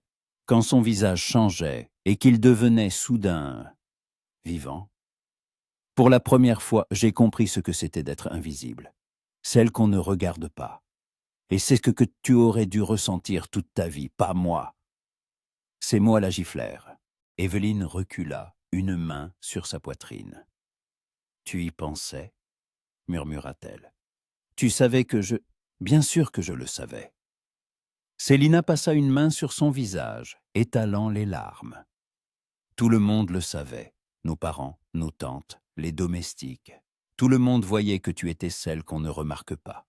Et ça me plaisait. J'aimais être le centre de l'attention. Obtenir tout ce que je voulais. Savoir que j'étais plus belle, meilleure, plus digne. Et maintenant, elle s'étouffa. Maintenant, je suis celle qu'on ne veut pas. Évelyne ne savait que dire.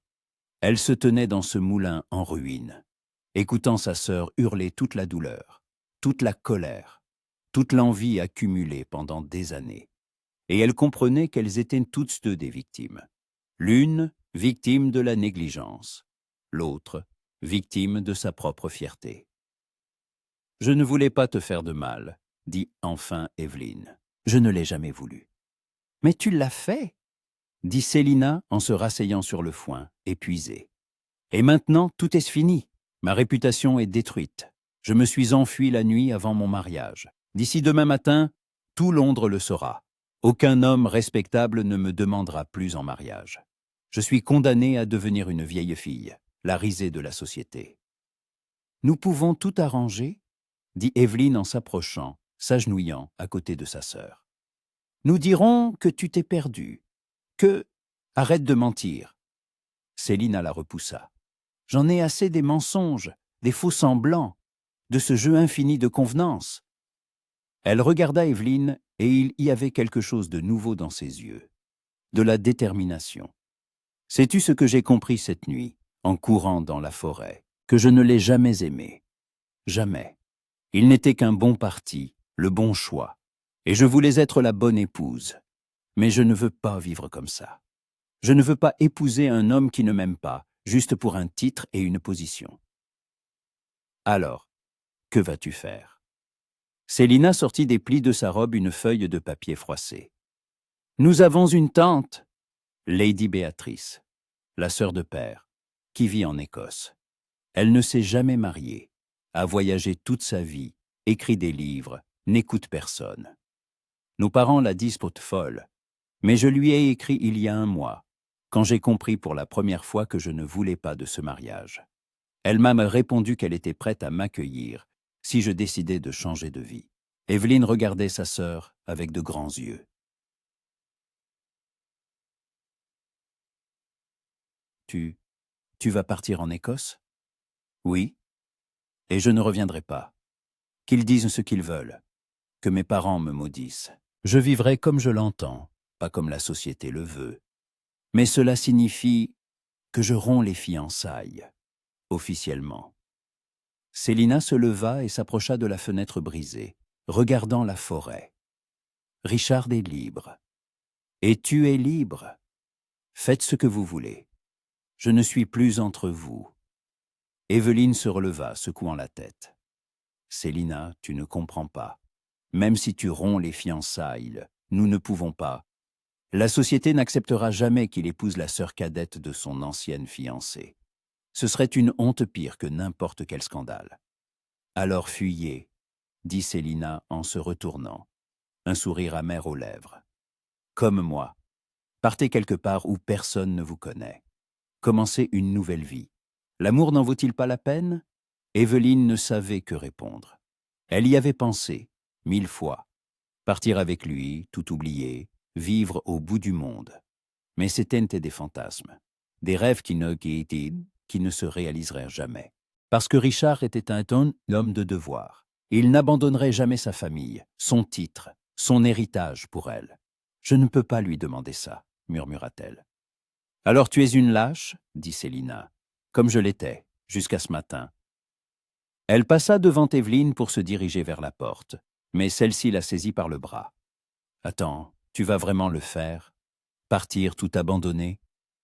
Célina la regarda, et il n'y avait plus de colère dans ses yeux. Seulement de la fatigue et un calme étrange. J'ai déjà fait mon choix.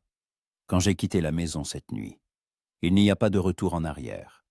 Elle sortit. Richard se détacha de l'arbre, faisant un pas vers elle, mais Célina leva la main. « Inutile, milord, dit-elle, la voix ferme. Vous n'avez plus besoin de faire semblant. Je romps nos fiançailles. Considérez-vous comme libre. » Richard blêmit. « Lady Célina, vous ne devriez pas. Le scandale. Qu'il y ait un scandale, dit-elle en relevant le menton. Je suis fatiguée de vivre pour les autres. Dites à mes parents que je suis partie chez ma tante en Écosse et que je ne reviendrai pas. Et que je ne blâme que moi-même pour ce qui s'est passé, ni vous, ni ma sœur. » Elle regarda Evelyne qui se tenait sur le seuil du moulin. « Adieu, Evie. J'espère que tu seras heureuse. Vraiment heureuse. » Elle tourna les talons et s'engagea sur le sentier menant à la voiture. Quelques secondes plus tard, sa silhouette disparut parmi les arbres. Evelyne et Richard restèrent seuls. Ils se tenaient là, incapables de bouger. Le vent se leva, apportant les premières grosses gouttes de pluie. L'orage que le matin avait annoncé éclata enfin. « Nous devons rentrer, » dit Richard, sans bouger. « Oui, » murmura Evelyne, mais ils restèrent là. La pluie se mit à tomber plus fort, se transformant en averse. L'eau tombait du ciel en torrent, trempant instantanément leurs vêtements. Evelyne sentit les filets d'eau froide couler sur son visage, son cou imprégner sa robe. Evelyne, la voix de Richard était rauque. « Que faisons-nous » Elle le regarda. Il se tenait sous la pluie, trempé, les cheveux collés à son front, son frac assombri par l'eau. Et il la regardait avec une telle supplication, un tel désespoir, qu'elle en eut le souffle coupé. « Je ne sais pas, » avoua-t-elle. « Célina a raison. Même si elle a rompu les fiançailles, nous ne pouvons pas être ensemble. La société. Au diable la société, dit-il en s'approchant d'elle. M'entends-tu? Au diable la société, au diable les règles, au diable tout. Je ne peux plus vivre comme ça. Je ne peux pas prétendre que cela m'est égal. Je ne peux pas faire comme si tu n'étais que la sœur cadette de mon ancienne fiancée. Richard. Je t'aime, cria-t-il, la voix brisée. Mon Dieu, je t'aime au point de ne plus pouvoir respirer. Je ne peux ni dormir ni penser à autre chose qu'à toi. Chaque fois que je ferme les yeux, je vois ton visage. J'entends ta voix. Je me souviens de l'odeur de tes cheveux quand nous dansions. Et je sais que ce n'est pas correct, que c'est de la folie, mais je m'en moque. Evelyne ne pouvait plus parler. Les larmes se mêlaient à la pluie, et elle ne savait pas ce qui coulait sur son visage. L'était l'eau du ciel ou son propre chagrin. « Partons » dit Richard en lui saisissant les mains. « Tout de suite. Montons dans la voiture et partons. En Écosse, en Irlande, n'importe où. Commençons une nouvelle vie. Je trouverai du travail, je serai avocat, professeur, n'importe quoi. Nous n'avons pas besoin de titres, pas besoin d'argent, juste de nous. » « Tu ne pourras pas, dit-elle en secouant la tête. Tu es l'héritier. Tu as des obligations, une famille, un devoir. Je te choisis, toi, dit-il en la rapprochant de lui, leur visage à quelques centimètres l'un de l'autre. Tu m'entends? Je te choisis, toi. Pas le devoir, pas le titre, pas ce que les autres attendent de moi. Toi. Evelyne le regarda dans les yeux, sombres et désespérés, et sentit quelque chose se briser en elle. Tous les murs qu'elle avait si soigneusement construits, tous les arguments de la raison, toutes les peurs, tout s'effondra sous la force de cette confession. « Je t'aimais aussi, » murmura-t-elle, « si fort que ça me tue. » Richard laissa échapper un son qui ressemblait à un sanglot de soulagement et l'embrassa. Ce ne fut pas le baiser tendre et prudent des romans. C'était le désespoir, la passion, toute la douleur et le désir accumulés. Ses lèvres étaient dures, exigeantes, et elle répondit avec la même ferveur. Ils s'embrassèrent sous l'averse, se serrant l'un contre l'autre comme pour ne faire qu'un. Quand ils se séparèrent enfin, ils respiraient tous deux lourdement. « Partons » murmura Richard, son front contre le sien. « Tout de suite. » Et Evelyne comprit qu'elle était prête. Prête à tout abandonner, sa famille, sa maison, l'avenir qu'on lui destinait, pour cet homme, pour ce sentiment. « Oui, » murmura-t-elle. « Oui, partons. » Ils coururent vers la voiture à travers l'averse, main dans la main. Mais en arrivant à la lisière de la forêt, là où la voiture les attendait, il n'y avait personne. Le cocher avait disparu. Les chevaux avaient disparu. Il ne restait que les traces des roues sur la terre détrempée. Richard jura. « C'est Lina, » dit Evelyne. « Elle a pris la voiture. » Ils se regardèrent. Puis Richard se mit à rire, un rire bref, amer. « On dirait que le destin n'est pas de notre côté. Nous irons à pied. Il y a 5 miles jusqu'au domaine, sous une pluie pareille. »« Ça m'est égal, » dit Evelyne en lui serrant la main. « Ça m'est égal, Richard, tant que nous sommes ensemble. » Il la regarda, et quelque chose changea sur son visage. La peur disparut. Seule la détermination restait. « Alors allons-y, » dit-il. « Où que cette route nous mène. » Ils s'engagèrent sur le chemin de terre détrempé, à travers l'averse et le vent, main dans la main, et ils ne regardèrent pas en arrière. Lorsqu'ils atteignirent le domaine, il était bien après-midi. La pluie n'avait pas cessé. Elle tombait, obstinée et monotone, transformant les chemins en rivières de boue. Evelyne tenait à peine debout. Sa robe d'intérieur lui collait au corps, lourde d'eau, son ourlet noir debout. Ses cheveux étaient complètement défaits. Sa tresse s'était dénouée, et des mèches mouillées lui collaient au visage et au cou. Ses chaussures s'étaient disloquées à mi-chemin. Elle avait marché le dernier 1000 pieds nus, et ses pieds s'étaient écorchés et meurtris par les pierres. Richard n'était pas en meilleur état. Il avait enlevé son frac une heure plus tôt pour le poser sur ses épaules, bien qu'elle ait prêté protester.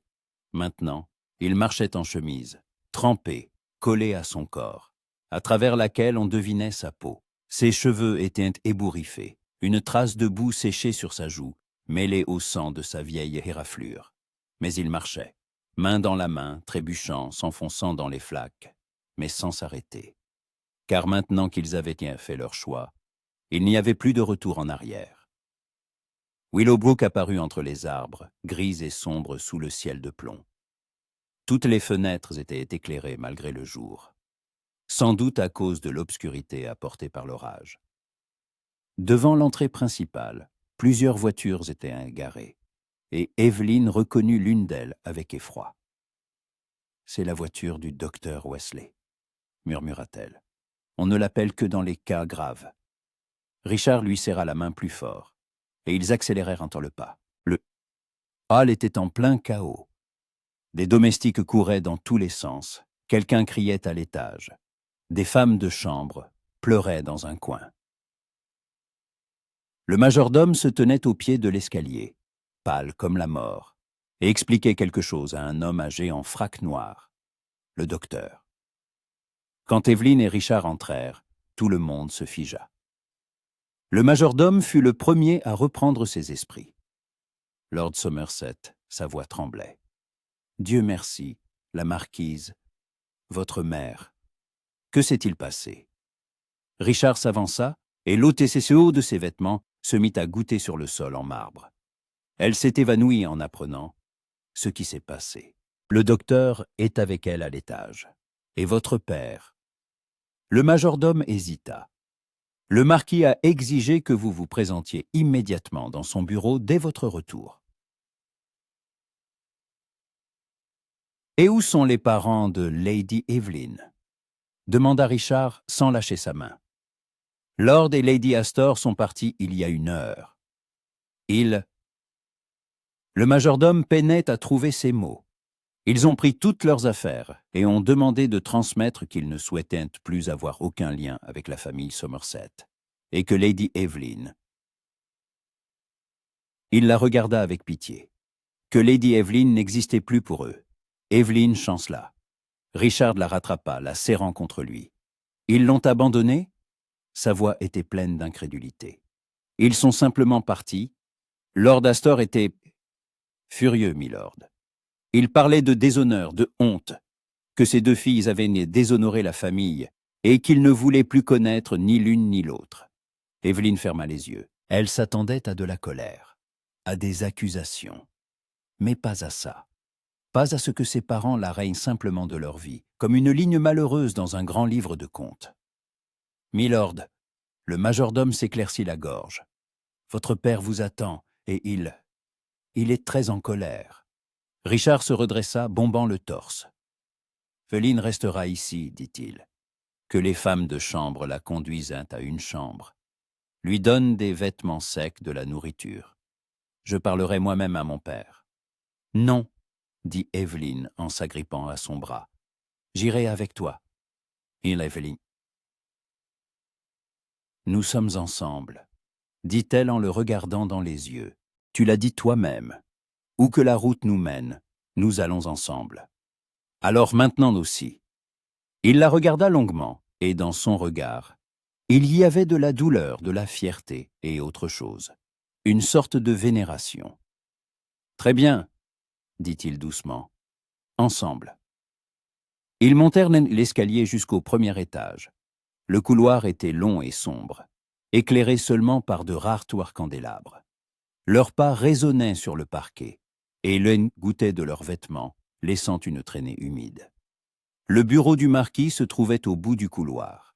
La porte massive en chêne, aux poignées de cuivre, était fermée. Richard frappa. « Entrez !» dit une voix froide. Ils entrèrent. Le bureau était grand. Des meubles sombres, des murs lambrissés de chêne, des bibliothèques du sol au plafond. Derrière un bureau massif était assis le marquis de Somerset. Il ne se leva pas à leur arrivée. Il se contenta de regarder son fils d'un long regard glacial. « Ferme la porte », ordonna-t-il. Richard obéit. Il se tenait au milieu du bureau, toujours trempé, frissonnant de froid, mais ne se lâchant pas la main. Le marquis se leva lentement.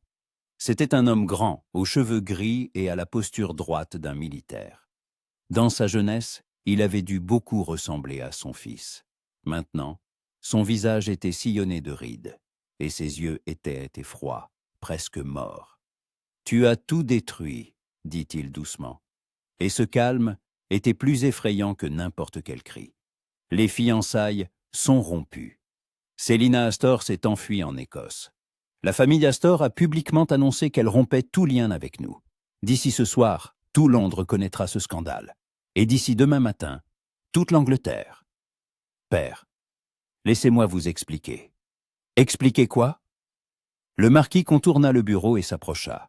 Que tu es tombé amoureux de la sœur cadette de ta fiancée? Que tu as trahi l'honneur de notre famille pour... Il jeta un regard méprisant à Evelyne. Pour une jeune fille insignifiante, sans dot ni position. Evelyne blêmit mais ne baissa pas les yeux. Richard fit un pas en avant, la protégeant de son corps. N'osez pas parler d'elle ainsi. Sa voix était basse et dangereuse. Elle vaut plus que tous les titres et tout l'argent réunis. Elle n'est personne? Le marquis haussa le ton. La fille d'un noble ruiné. Que ces deux filles viennent de déshonorer publiquement. Elle n'a ni dot, ni relation, ni rien. Et tu veux l'épouser? Oui, dit Richard en serrant les mâchoires. Oui, je le veux. Alors tu n'es plus mon fils. Un silence de mort tomba. Evelyne entendit son cœur battre, fort, douloureusement. Richard ne sia pas. Je l'accepte, dit-il d'une voix égale. Comprends-tu ce que cela signifie? Le marquis s'approcha encore, et leurs visages n'étaient plus qu'à quelques centimètres l'un de l'autre. Pas d'argent, pas de titre, pas d'héritage. Tu seras banni de la famille. Ton nom sera rayé de tous les documents. Pour la société, tu deviendras un paria. Aucune maison ne t'accueillera, aucun bal ne t'invitera. Tes amis te tourneront le dos. Tu ne seras personne. Je serai avec elle, dit Richard sans détourner le regard. Et cela me suffit. Le marquis regarda son fils pendant quelques secondes. Puis il se retourna et regagna son bureau. « Tu as 1 heure, dit-il en s'asseyant. Prends tes affaires personnelles et quitte cette maison. Pour toujours. Père. Non, dit le marquis en levant la main. Plus de consommance coûte en 13 heures. Pour toi, je suis désormais Lord Somerset. Tu as fait ton choix. Maintenant, vis avec. Richard se redressa. Il s'inclina, brièvement, formellement. Comme vous le souhaitez, milord. Il se retourna et conduisit Evelyne vers la porte. Mais sur le seuil, la voix de son père l'arrêta. Richard. Il se figea sans se retourner. Ta mère, elle va souffrir beaucoup, y as-tu pensé? Les épaules de Richard se crispèrent. Evelyne sentit sa main, qui serrait toujours ses doigts, trembler. J'y ai pensé, répondit-il doucement. Et chaque fois, je suis arrivé à la même conclusion. Je ne peux pas vivre pour les autres, même pour ceux que j'aime, parce que cela tue à petit feu. J'ai essayé. Pendant 10 ans, j'ai essayé d'être celui que vous vouliez que je sois. Et j'ai failli me perdre. Evelyne. Il se retourna enfin, et des larmes brillaient dans ses yeux. Elle m'a ramené à la vie. Pour la première fois en 10 ans, je me sens vivant. Et je ne renoncerai pas à cela, même si cela me coûte tout le reste. Le marquis ne répondit pas. Il se tourna simplement vers la fenêtre, les mains croisées dans le dos. La conversation était terminée. L'heure suivante se déroula dans un brouillard. Des femmes de chambre apportèrent à Evelyne une robe sèche.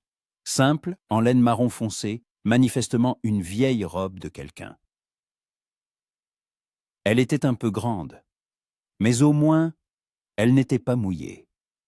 On lui donna aussi un châle chaud, des bas, de nouvelles chaussures. On lui brossa les cheveux et on les lui tressa en une simple natte. Richard se changea pour un costume de voyage, un frac gris foncé, un pantalon noir, des bottes hautes. Il prépara un petit sac de voyage. Tout ce qu'il prit, ce fut quelques changes de linge, un livre, la montre de poche de son grand-père et une bourse avec l'argent qu'il avait sur lui. Ils se retrouvèrent dans le hall, au pied de l'escalier. Le majordome leur tendit silencieusement leur manteau. Dehors, il brunait encore, mais moins fort. Lord Somerset, le majordome s'éclaircit la gorge. La voiture est prête. Elle vous conduira à la station de la Malle-Poste. Ensuite, vous devrez vous débrouiller seul. Merci, Williams, dit Richard en lui serrant la main. Pour tout. Le vieux majordome hocha la tête et Evelyne vit des larmes briller dans ses yeux. Ils sortirent sur le perron. La voiture attendait, simple, sans armoirie ni dorure. Le cocher était assis sur son siège, le dos tourné. Richard aida Evelyne à monter. Elle s'assit sur le siège usé et regarda par la fenêtre la demeure. Grande, majestueuse, belle. La maison qui aurait pu devenir la sienne, si les choses avaient été différentes. Dans une des fenêtres du premier étage, une silhouette apparut. Evelyne reconnut la marquise Éléanore. Elle se tenait à la fenêtre, s'agrippant au cadre, et regardait en bas. Leurs regards se croisèrent. La marquise leva la main, lentement, avec hésitation. Pas un geste d'adieu ni une bénédiction, juste une reconnaissance. « Je te vois, je sais. » Evelyne leva aussi la main. Puis la voiture s'ébranla, et la demeure resta derrière eux, se dissolvant dans la brume grise de la pluie. La station de la Malle-Poste était bondée et bruyante. Des voyageurs s'entassaient sous un auvent pour se protéger de la pluie. Des marchands proposaient des tourtes et de la bière. Des cochers criaient, alpaguant les passagers. Richard s'approcha du guichet et acheta 2 billets. « Pour Douvres, dit-il en revenant vers Evelyne. De là, nous prendrons un bateau pour la France. »« La France ?» dit-elle surprise. « Là-bas, personne ne nous connaît. Nous pourrons tout recommencer. Je trouverai du travail, comme professeur, traducteur, n'importe quoi. J'ai une éducation, je connais les langues. Nous ne serons pas riches, mais... » « Je n'ai pas besoin de richesse, » l'interrompit Evelyne. « Je n'en ai jamais eu besoin. » Il sourit. Pour la première fois de cette horrible journée. Je sais. La diligence partait dans 1 heure. Ils étaient assis sur un banc sous l'auvent, blottis l'un contre l'autre. Evelyne posa sa tête sur son épaule, sentant la fatigue l'envahir. Elle n'avait pas dormi de la nuit, avait marché 5 miles sous la pluie, avait vécu tant d'émotions qu'il lui semblait avoir vécu une vie entière en une seule journée. « Tu ne regrettes rien ?» demanda-t-elle doucement. « Quoi donc ? Tout. Le titre, la famille, la vie que tu as perdue pour moi. » Richard se tourna et lui prit le visage entre ses mains, la forçant à le regarder. « Je n'ai pas perdu une vie, » dit-il sérieusement. « Je l'ai trouvée. Tout ce qui était avant, ce n'était pas là la vie. C'était une cage. Belle, dorée, mais une cage. Et toi, tu m'as libéré. Comment pourrais-je regretter cela ?» Evelyne ne put retenir ses larmes. Il la serra plus fort, l'embrassant sur le sommet de la tête, sur les tempes, sur les joues mouillées de larmes. « Nous nous en sortirons, » murmura-t-il. « Ensemble, nous surmonterons tout. Lady Evelyne. » Ils sursautèrent tous les deux et se retournèrent. À côté d'eux se tenait un homme âgé en manteau de voyage, mince, les cheveux gris et des yeux bienveillants derrière des lunettes. Evelyne ne le reconnut pas tout de suite, puis se souvint. Monsieur Grayson, l'avocat de son père. « Monsieur Grayson, » dit-elle en essuyant rapidement ses larmes. « Que faites-vous ici ?»« Votre père m'a envoyé, » dit-il en retirant son chapeau. « Il m'a demandé de vous remettre ceci. » Il lui tendit une enveloppe cachetée. Evelyne la prit de ses doigts tremblants. L'enveloppe portait que les armoiries de son père. Elle l'ouvrit et en sortit 2 feuilles de papier. La première était une courte lettre, écrite de la grande écriture de son père. « Evelyne, je ne peux te pardonner ce que tu as fait. Tu as déshonoré notre famille et nous as privés de l'avenir sur lequel nous comptions. Mais tu restes ma fille, et je ne peux permettre que tu te retrouves à la rue sans moyen de subsistance. Le document ci-joint est un acte de transfert d'un petit domaine dans le Devonshire. Il appartenait à ta grand-mère maternelle et devait te revenir après sa mort. Je n'ai fait qu'accélérer le transfert. La maison est petite, mais en état convenable. Il y a quelques acres de terre et un revenu annuel de la location des champs voisins. C'est suffisant pour que tu puisses vivre modestement, mais dignement. Je ne peux ni ne veux donner plus. N'essaie pas de nous contacter. Ni ta mère, ni moi. Pour nous, tu es morte. Ton père. Évelyne regardait la lettre, et de nouvelles larmes coulèrent sur ses joues. Mais cette fois, ce n'étaient pas des larmes de chagrin. C'était autre chose. Du soulagement, de la gratitude, du pardon. Son père ne lui avait pas pardonné. Mais il ne l'avait pas non plus laissé mourir. Qu'est-ce que c'est » demanda Richard, lisant par-dessus son épaule. Quand il eut fini, il la serra plus fort. Un domaine dans le Devonshire. Cela change tout, murmura Évelyne. Nous n'aurons pas à partir en France. Nous aurons une maison, une vraie maison. C'est ta maison, dit doucement Richard. De ta famille. Tu peux y vivre seul, dignement, sans dépendre de personne. Elle se tourna vers lui, le regardant droit dans les yeux. Où nous pouvons y vivre ensemble, comme mari et femme. Il se figea. Évelyne, es-tu sûre? Tu peux encore changer d'avis. Aller dans le Devonshire, commencer une nouvelle vie sans moi, sans le scandale, sans toi? Elle secoua la tête. Richard, tu ne comprends pas. Le domaine, l'argent, une vie respectable. Tout cela ne signifie rien sans toi. Je te choisis, toi. Aujourd'hui, demain, toujours. Jusqu'à ce que la mort nous sépare. Il la regarda longuement.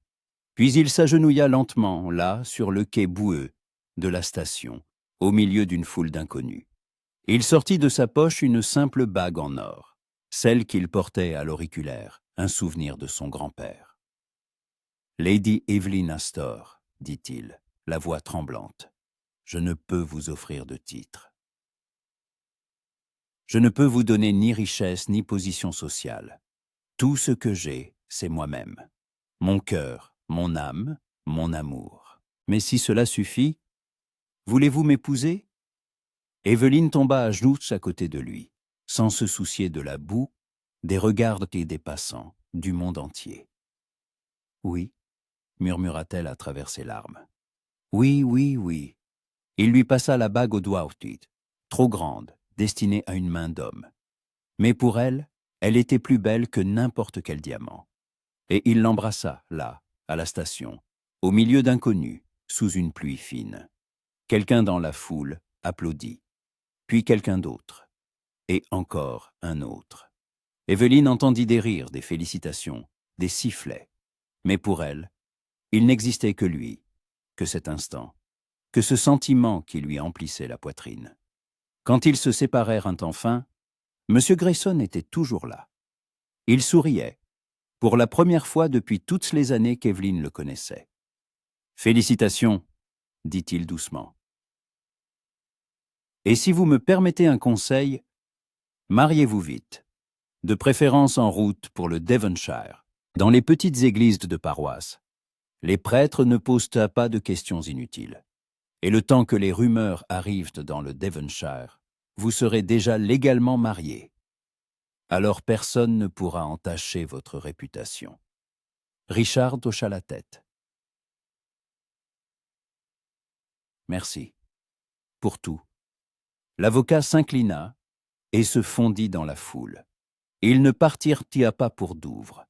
Au lieu de cela, ils prirent une diligence vers le sud, vers le Devonshire. Le trajet dura 2 jours. Ils s'arrêtaient dans des auberges de bord de route, modestes, propres, où personne ne les connaissait. Richard les présentait comme M. et Mme Weston, un jeune couple s'installant à la campagne. Personne ne posa de questions. Le 2e jour, ils s'arrêtèrent dans un hit et dans un petit village avec une ancienne église en pierre. Le prêtre était vieux et myope. Il les maria pour une somme symbolique, inscrivant dans le registre paroissial. Les témoins furent le meunier local et sa femme, des gens bienveillants qui souhaitaient le bonheur aux jeunes mariés et ne s'intéressèrent pas à leur passé. Quand ils sortirent de l'église, la pluie avait enfin cessé. Le ciel s'était dégagé, et à travers les nuages, le soleil perçait. Brillant, chaud, le premier depuis 3 jours. Évelyne s'arrêta sur le seuil de l'église et regarda le ciel. Richard l'enlaça par les épaules. « À quoi penses-tu » demanda-t-il doucement. « Je pense qu'il y a 1 mois, je n'étais personne. Une ombre, la sœur cadette que personne ne remarquait. Et maintenant » Elle se tourna vers lui, un sourire aux lèvres. Maintenant, je suis Madame Weston. J'ai une maison, un mari, un avenir, un véritable avenir.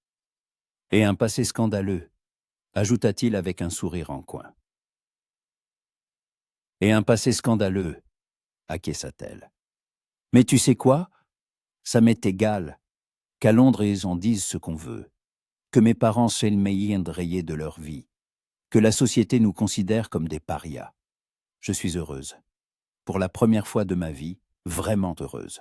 Richard la serra plus fort et l'embrassa, tendrement, lentement, comme une promesse. Alors nous avons réussi, murmura-t-il. Contre toute attente, nous avons réussi. Le domaine du Devonshire se révéla être une petite maison en pierre sur une colline, avec vue sur la mer. 3 chambres, un salon avec cheminée, une bibliothèque, une cuisine. Simple, modeste, mais confortable. Autour, un jardin envahi de mauvaises herbes, quelques acres de terre et un vieux verger de pommiers. Les premières semaines, ils s'occupèrent non de l'aménagement.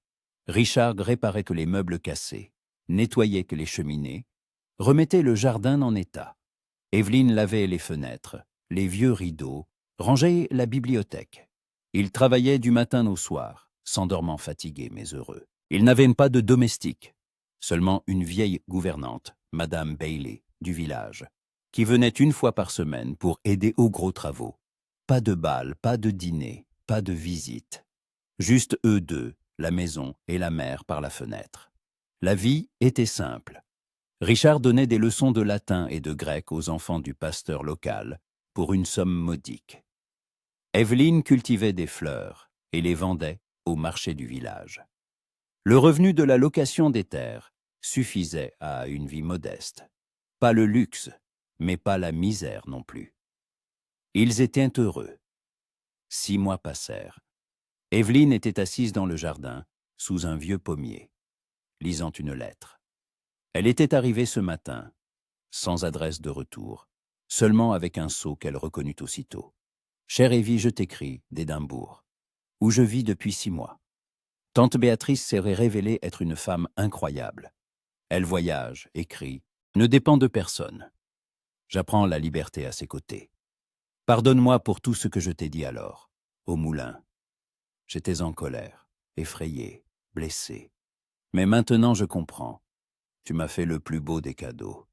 Tu m'as montré que la vie pouvait être différente, qu'il n'est pas nécessaire de suivre le chemin tout tracé. J'espère que tu es heureuse. J'espère qu'il te rend heureuse. Et sache que je t'ai pardonné. Je vous ai pardonné tous les deux. Ta sœur, Célina PS. J'ai rencontré quelqu'un, un peintre d'Écossais, inconnu de tous, pauvre comme Job, et je suis tombée amoureuse. Vraiment, comme je ne l'ai jamais été. Ironie du sort, n'est-ce pas qu'on sait pas? Evelyne souriait à travers ses larmes. Elle plia la lettre et la serra contre son cœur. De bonnes nouvelles, fit la voix de Richard. Elle se retourna. Il venait de la maison, portant un plateau avec du thé et du pain fraîchement cuit. Les manches de sa chemise étaient retroussées, ses cheveux en désordre, une tache de farine sur la joue. Il ne ressemblait en rien à l'aristocrate froid du bal d'il y a 6 mois. Il avait l'air vivant. « De très bonnes nouvelles, » répondit Evelyne. Célina a envoyé une lettre. Elle est heureuse, j'en suis ravi, dit-il en s'asseyant à côté d'elle sur l'herbe, versant le thé. Elle mérite le bonheur, comme nous tous. Ils restèrent assis en silence, buvant leur thé, regardant la mer. Le soleil se couchait, colorant le ciel de teintes roses et dorées. Les oiseaux chantaient dans les branches du pommier. Le vent apportait une odeur de sel et d'algues. « Tu sais à quoi je pense ?» demanda Evelyne, appuyant sa tête contre son épaule. « À quoi ?» Je pense que c'est ça la vraie vie. La vraie vie. Pas les bals, pas les dîners, pas les titres. Mais ça. Toi, moi, le pommier, la mer, la simplicité, la liberté, l'amour. Richard l'embrassa sur la tempe. Tu as raison, murmura-t-il, c'est ça la vie. Et elle est magnifique. Ils restèrent ainsi jusqu'à la nuit, sous les étoiles qui s'allumaient une à une dans le ciel. Et Évelyne pensait à quel point le destin est étrange.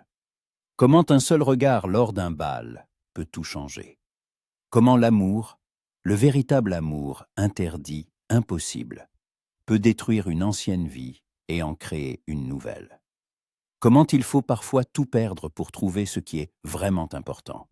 Et comment le bonheur ne réside pas dans ce que l'on possède, mais dans la personne avec qui on le partage. Richard, appela-t-elle doucement. Oui, merci. Pourquoi? De m'avoir choisi, de ne pas m'avoir laissé partir, de ne plus être enfin une ombre. Il tourna son visage vers lui, et dans ses yeux sombres se reflétaient nettes les étoiles. Tu n'as jamais été une ombre, dit-il sérieusement. Les autres étaient simplement aveugles. Mais moi je t'ai vu, dès le premier regard, et je te verrai toujours. Il l'embrassa, et dans ce baiser, il y avait tout. Le passé, le présent, l'avenir, la douleur et la joie, les pertes et les gains, l'amour. L'amour véritable, éternel. Et quelque part au loin, à Londres, dans les hôtels particuliers et les salons, on discutait encore du scandale de la saison. Deux sœurs qui avaient rompu des fiançailles. Un lord qui avait renoncé à son titre. Une honte impensable, impardonnable. Mais ici, dans une petite maison sur la côte du Devonshire, sous le ciel étoilé, cela n'avait aucune importance. Ici, il n'y avait que l'amour, et il triomphait de tout.